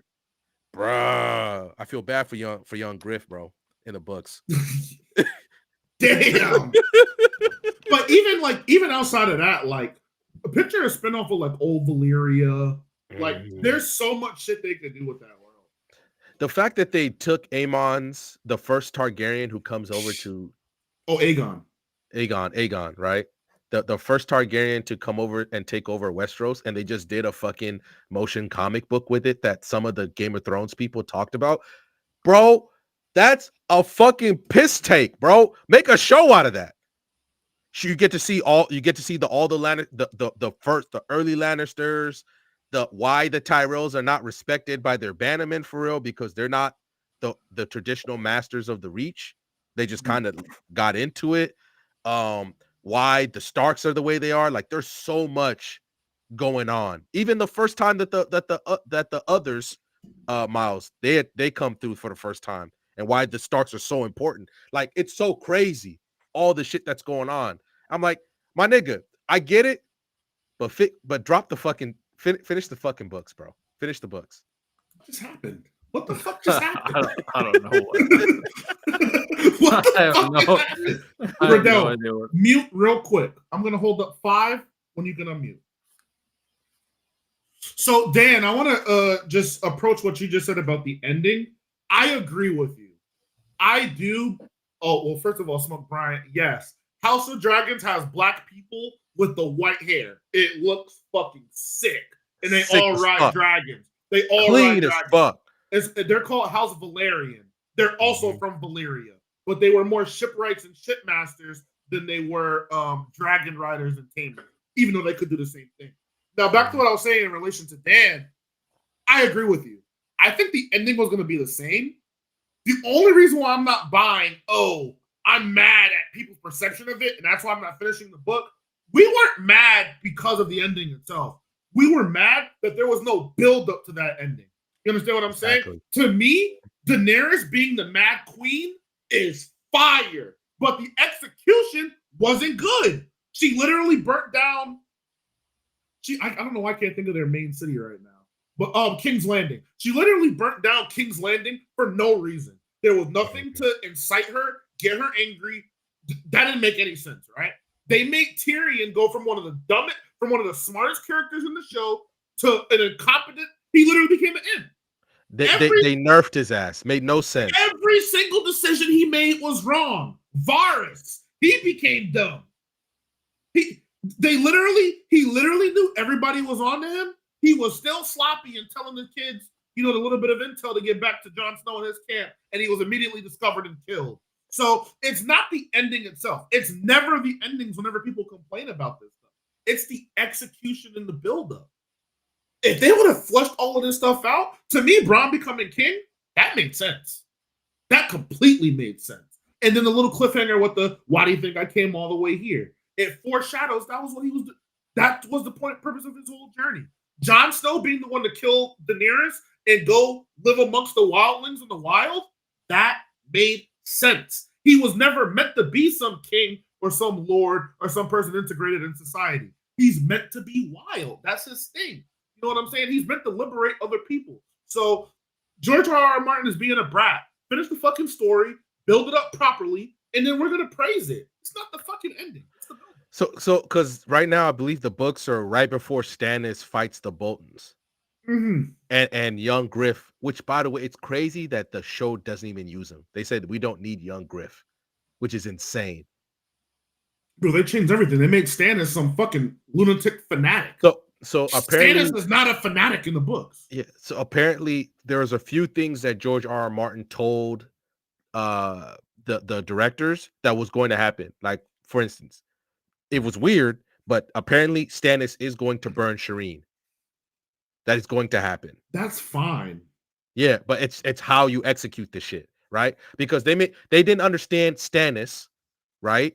Mm-hmm. They didn't understand him well enough, so they turned him into basically an asshole villain who became a religious fanatic. When if you learn anything about book Stannis, he's not like that. If anything, Stannis is too rigid.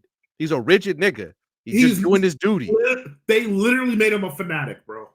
It made no goddamn sense. It made no goddamn sense at all, and I feel bad because that's why learning more about book Stannis and doing my own thing, and then I told you I found this channel called the 3-Eye Theorist, and they just drop what ifs for Game of Thrones, bro.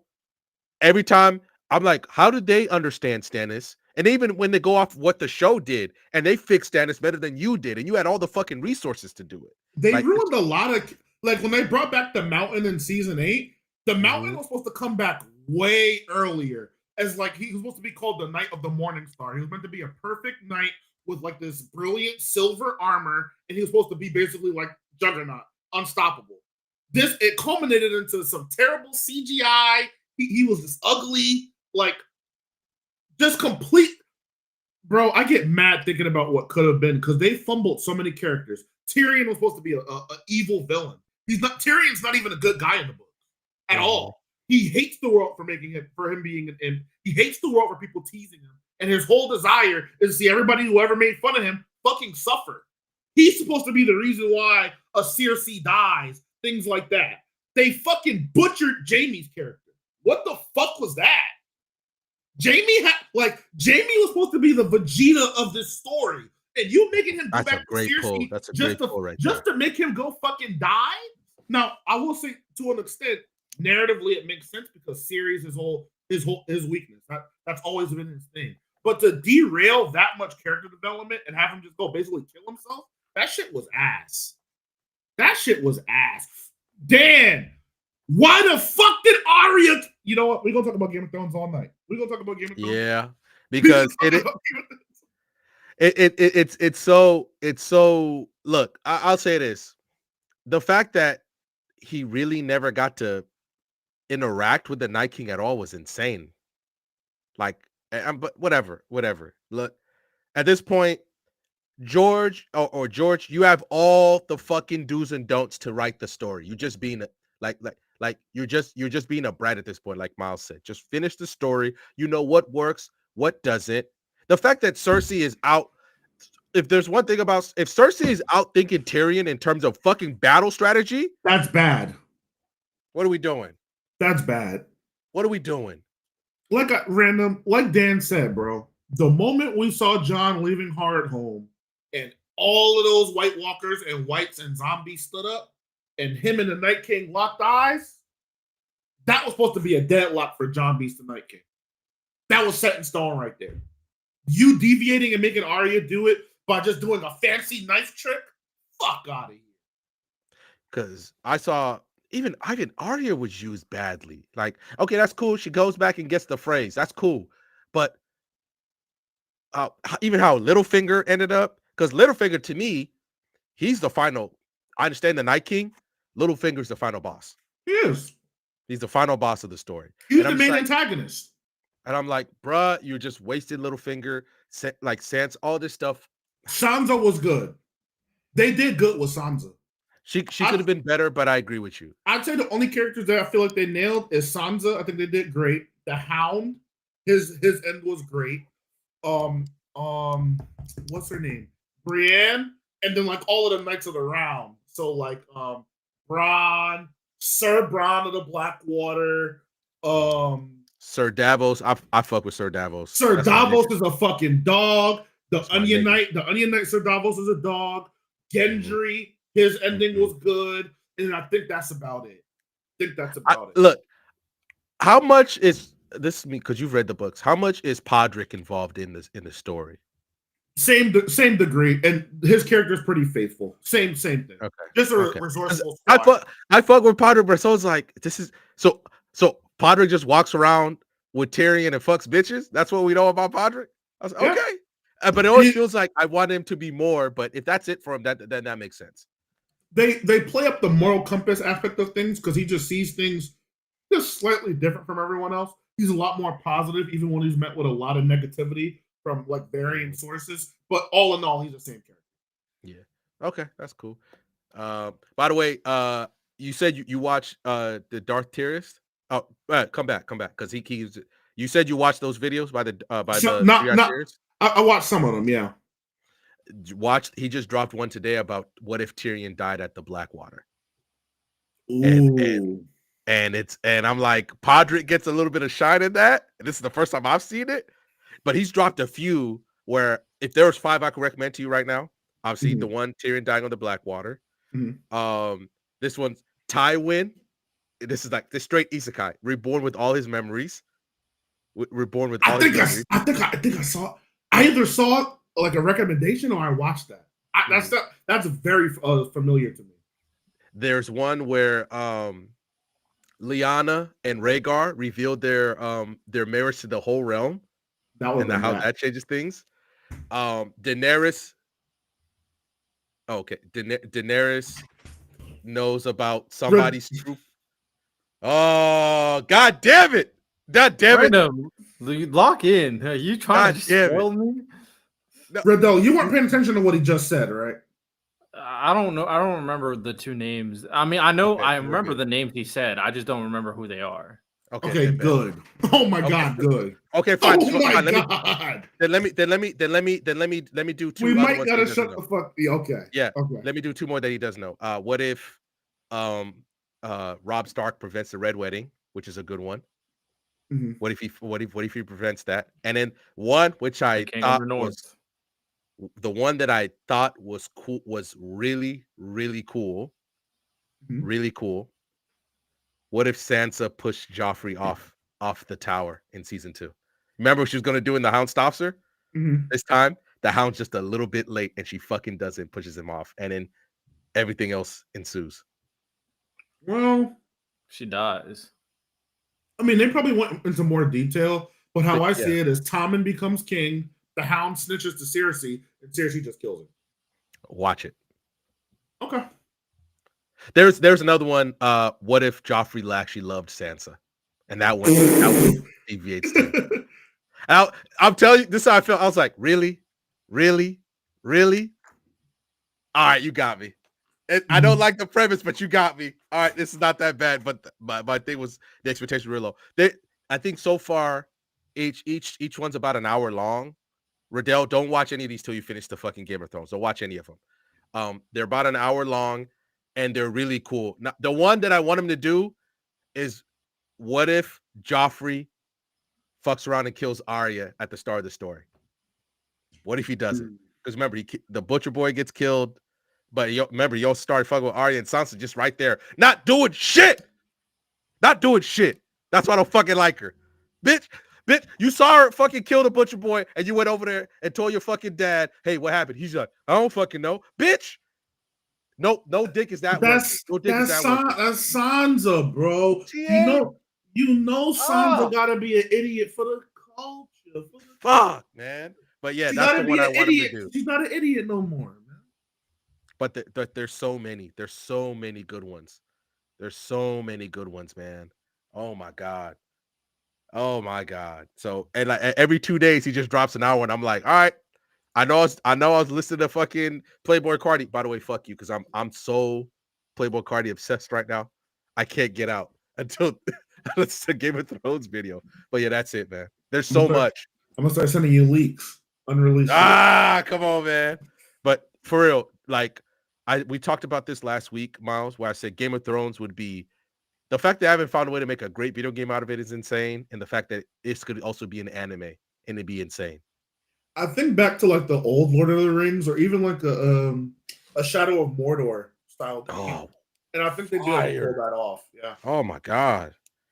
I'd even take a Dynasty Warriors version of it. The way how many battles they be fighting. That'd be cool. Have the Battle of the Bastards, all of that good stuff.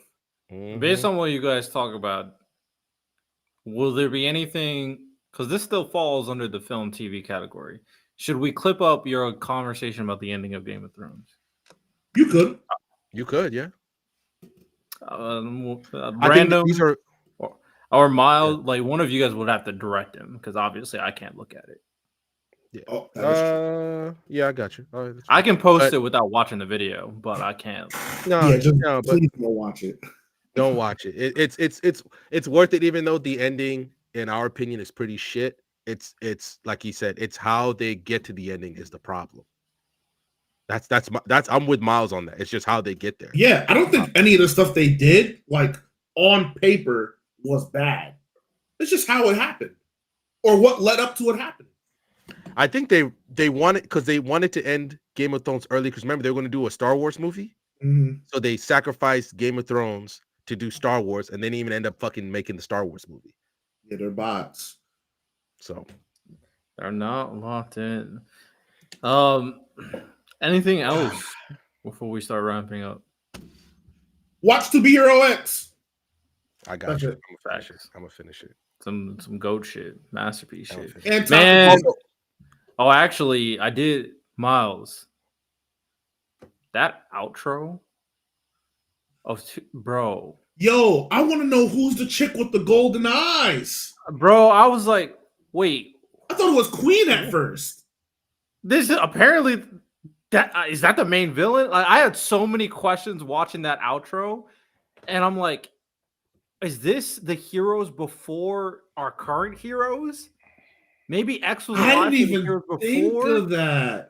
Well, I know the one with the bomber jacket, the one that looks like David, she's a current hero. She was mentioned in Science episode, I believe. I just can't think of her name, but she's a rebel hero. She's a rebel. We actually didn't even get to talk about the episode either because we didn't. Yeah, a lot of them weren't caught up, so I was like, we probably can't. No, we could randomly just I'll be okay, that's fine. You're right. You're right there. It's like it depends on how much you want to be spoiled from the final episode. Nah, if it's that good, I want to experience it for myself. If it's as good as you guys are saying it, so that's why I'm saying next week we're gonna be like, oh, what's I'm like, shut the fuck up. Let's talk about this episode, please. Like we're just gonna keep talking about it. It's funny. They nailed it. They absolutely nailed it. Yeah, it was like I said in the video, it was like, oh damn. I'll be honest, I recorded the video by myself and it still ended up like 30-40 minutes. If we were there together, that would have been an hour plus video. Yeah, literally. Pausing consistently to talk about all this shit that was happening in that episode. So my main thing I wanted to bring to you, because it was the only thing I wasn't necessarily too pleased about. Okay. I don't like X's whole explanation of what's going on. Now, I get the idea of wanting us to give us some breadcrumbs without giving us the whole loaf, but it just wasn't quite enough for me. Not quite enough. Funny you say that. I was kind of thinking the same thing. I was like, wait, what? Like, wait, the whole thing about Zero, and the moment he started saying he never left, and then we're all intertwined, I'm like, cool. What does that mean? What are you talking about? Like, I'm just like, who? Like, I still don't understand what you're doing. I do think it did make me think of this though. Have you watched Drifters? Because I said this in the video. So Drifters is an anime made by the same person that made Hellsing Ultimate, right? Okay. And the premise of Drifters is that random. Are you listening, Random? Yeah, I'm locked in on Drifters. So Random knows the craziest anime ever made, bro. That will never finish. Like it will never finish. It'll never finish. So the premise of Drifters is that there's these two gods, one more evil, one more good, and both of them find humans, and they get like isekai to this like fantastical world of elves and dwarves and all that stuff, whatever. Yeah. And the good god chooses humans that are like obviously did some great stuff in their life and will represent like whatever's good in that good god's opinion. The bad god picks humans that were betrayed by humanity. Some of the names that they picked is Joan of Arc, which makes sense if you know that. Got betrayed by the next round. Yep. They picked. This is the crazy one. This is a crazy one. They didn't pick Jesus. Oh my God, Buzz, you locked it. They picked Jesus. So they're trying to figure out like something about like humanity. What is humanity? All that stuff. And have I seen this? You probably have. You probably have. 10 to 12 episode anime. Because even before the story starts, Hitler was in the world. And have I seen this? Yeah, and the reason why the world's so fucked up is because Hitler took power in the world. And that's why the elves are like fucking enslaved and shit. It's insane. It's insane. I try to read the manga. The manga's not. They ain't. Bro, this shit's not finishing. It's just never gonna finish. But the premise is so good. Now the main three people you follow is Toyohisa Shimazu, who's a later samurai who died young, right? And then they get Oda Nobunaga, who's like the big. We all know him, Oda. and then a dude who's even older, like from the Kamakura period, who's an archer. So they get those three, and then they start fucking solving problems, and then Nobunaga's just like, hey, I'm gonna turn Toyohisa into this hero, right? Even though he's a piece of shit. Nobunaga's a piece of shit, but he's a good guy, but he's a piece of shit. And it's like, it's such a good story, but like it's too controversial to ever finish. Yeah, Angie, it's like it's a way more convoluted record. Like it's way more convoluted than Record of Ragnarok. Way more. And what is going on. And I think there was a lot of backlash on obviously how they interpreted Hitler, and there's a lot of backlash on how they interpreted Jesus. Mm-hmm. So yeah, it's a crazy one. But the reason why I brought that up is that I'm kind of getting those vibes in the sense that X, and then there's the god of, I'm thinking that lady's like supposed to represent fate. Because X's thing is defying fate. We kind of got his goal now. He just wants to defy the fate that's bringing everything together. That's his goal. So that's what I'm kind of like thinking about as of right now in terms of it's a battle between like, so to speak, X is a god. I mean, at this point, I think you have. Once he snapped into that ultimate dimension where it was just all light, I said, yeah, he's clearly something greater than we've ever seen. Now, what I interpreted him saying, you know what I'm saying, Zero was still alive, and then it pans to Rock. I thought it more so could have been like, as long as one person still believes in you, you can still come back type of vibe. And I felt like that's why Nice was able to come back as well. Because he still has believers around the world, even though he was dead.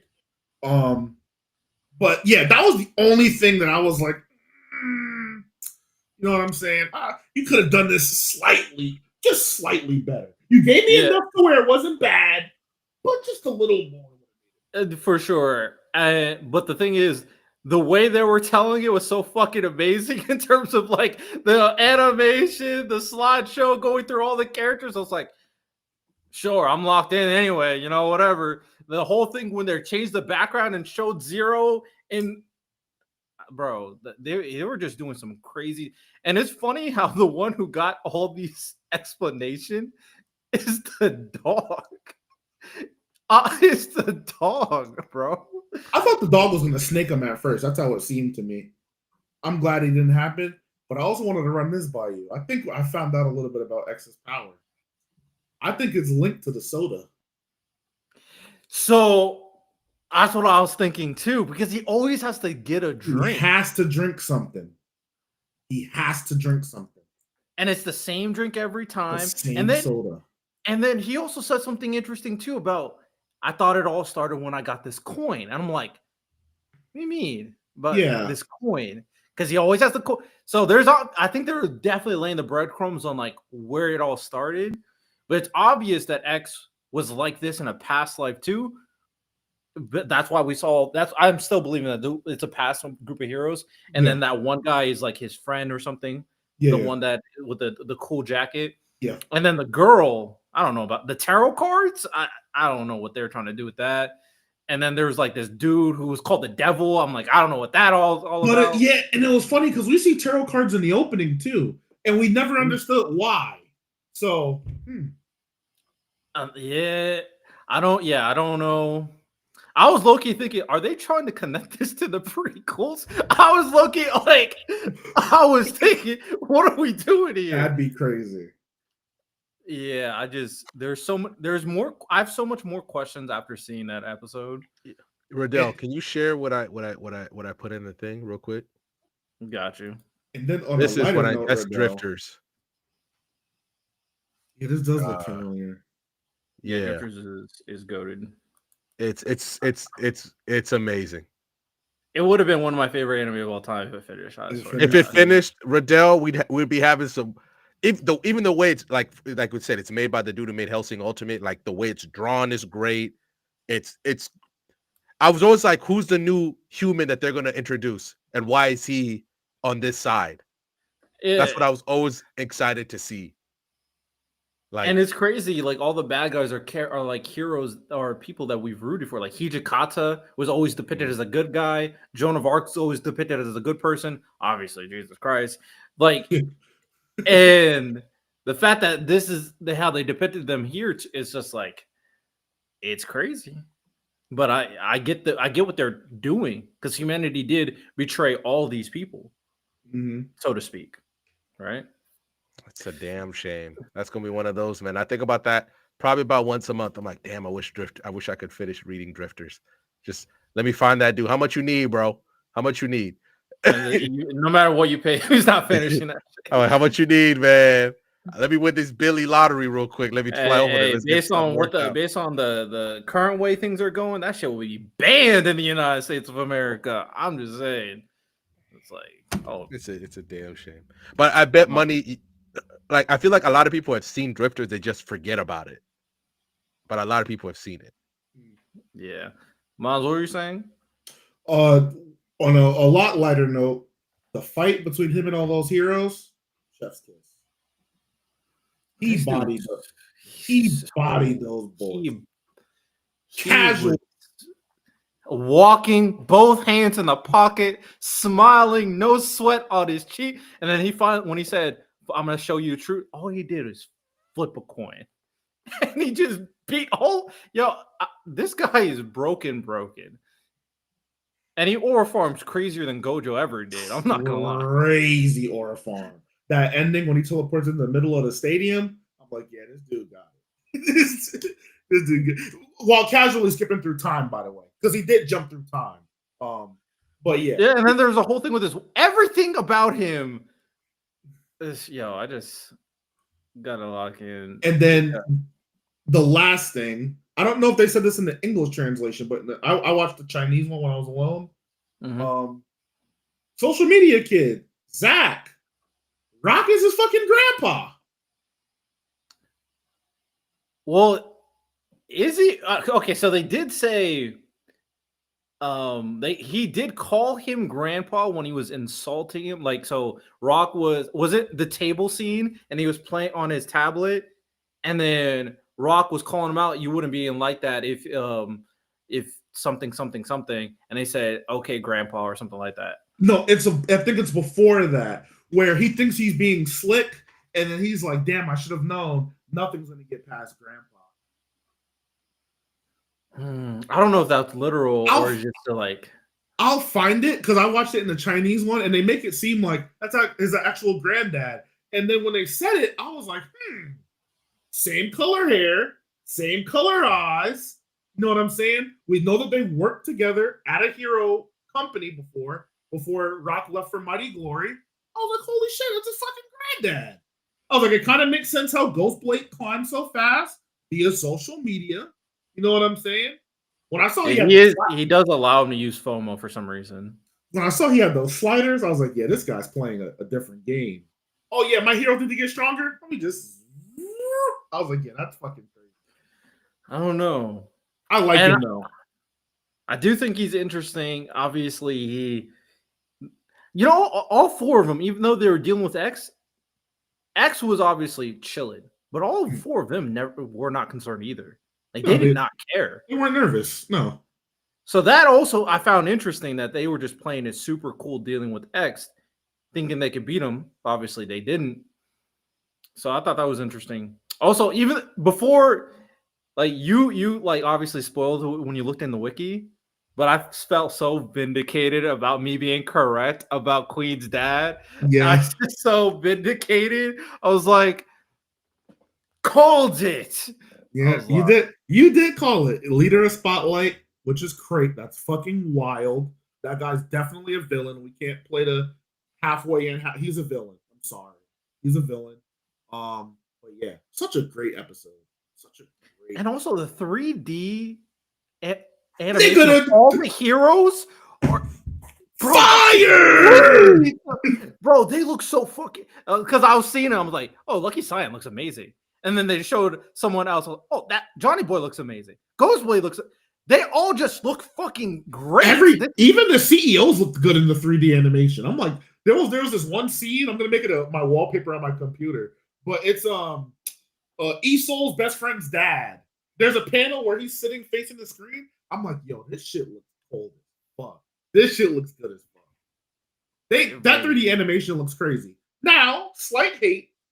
There's that one scene where X was on the highway and they had the 3D animation where they were running like the foot soldiers. I was like, ooh, this kind of looks cool. But the shit with the car and everything. That's cool. when he was driving and then that ghost like merge with like I was like, bro, I don't know how much hours this anime took. I don't know what the budget was for this anime. All the different music soundtracks in this episode as well. They went crazy. They could. I can't wait for season 2. I can't wait. I can't either. And I think it's pretty obvious that X wants to use them to help him fight against whatever he's fighting them, the top 10 heroes. So I'm curious to see how this is all going to play out because now he finally revealed himself. We already know who's not teaming up with him. Yeah. Isol and Dragon Boy, I think are. Oh, the Isol thing was super interesting too. It's like he wasn't at the tournament.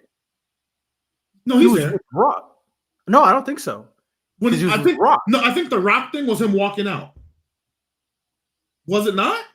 No, he was walking towards Rock while he was in front of the tribute. So you're probably right. My only thing is he's confirmed rank 9, so I don't see why he wouldn't be there. I don't know either. I found it interesting. So he also knows about the Zero stuff. I figured he knew though. But how I see it, Dragon Boy is the one that's actually in the know, whereas Isol is like in the know but being gaslit. He's being misled.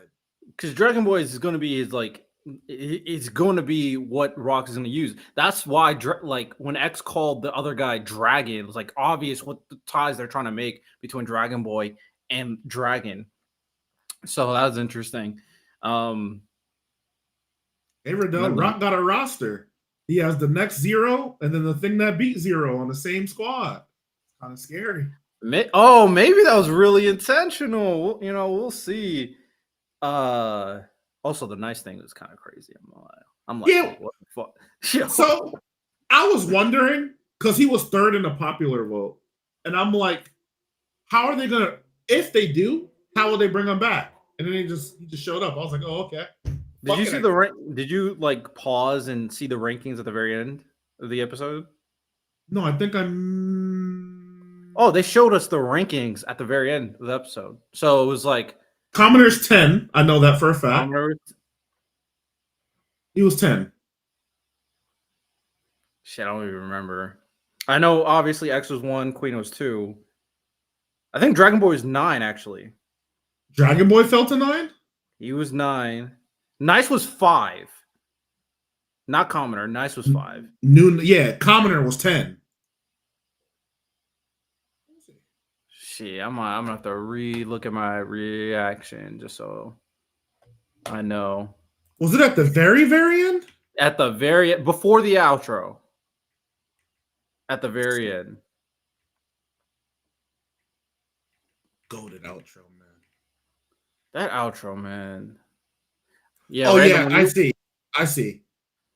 Ghostblade's low as fuck. So Lolly's 9, Johnny's 8, Dragon Boy 7. I missed 4 and 5. Ghostblade's 4, Science 3. Wow. Yeah, Cyan was 3. Yep. Wow. Let me see if I can get it. Esol's 10. Yes. It was 8. Dragon Boy 7. Ahu's 6. Nice is 5. Ghostblade's 4. Science 3. 2X. And then so that's the current. That's the current rankings in 2BRX. Mm-hmm. Which makes sense because Lucky Cyan and Queen solved the incident. Yep. Obviously, X is X. Esol was doing some nut stuff. So there's a lot. But we're gonna wrap up this podcast episode. Let me just answer Dan's last question. I gotta just see if this game is a gacha game so I can say yes or no. Okay. So Dan, the only gacha game that I unfortunately do play and used to wail over until I grew out of it was Dokkan. I was a huge Dokkan head.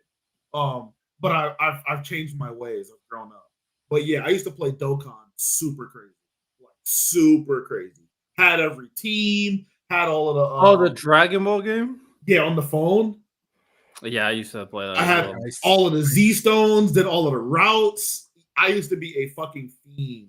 Like all LR teams. Like it was like damn, used to be spending money on the shit. It was bad. But I've grown out of that. Yeah, that game. Spending money is insane, but I got Bleach Brave. No, I'd be spending money on that. Bro, because you have to roll to get the good cards and characters and stuff. You have to. It's gambling. You have to pay. I've never even thought about paying for those games, but I get why people do. It just never crossed my mind. I was like, oh, I didn't get the card, and I just once you're locked, you're locked. Like Breach, and you also want to get the better version. I was locked in Bleach Brave Souls, and the amount that one, especially since once they started getting original content, I was like, what? Original content, Kubo. You don't to be fair, what's his name still plays it a lot. Lonnie, he plays that bitch every day because it's so interesting, and they give unique concepts of characters too. It's like the game, and like the gameplay itself is nothing fun, but like you just want to keep on locking in, man. Shout out. All right, that's all we got for today, ladies and gentlemen. Appreciate everybody you popped in. Another great podcast episode with the crew. We're gonna keep doing what we're doing. Episode 95, 5 more episodes. So you better know that I'm going to be pestering all these people to send me that top 100 because I'm not going to create this list on the final week. I need the list as soon as possible because we got 5 weeks to get me that list because the math is going to be annoying to do. Yeah, it's better because I'm still working on that top 50 list. You got Vegeta in there like 3 times, bro. When we did the top 50 villains. Vegeta was in there like 3 times. It's like, bruh, I'll figure it out. Luckily I did because you put a few honorable mentions in there, so it worked out. But even then, because Isabella was in there twice for Promised Neverland. Yeah, so I had to create all of that in the last like couple of days. So the sooner you guys send me the list, I got you, bro. I got you.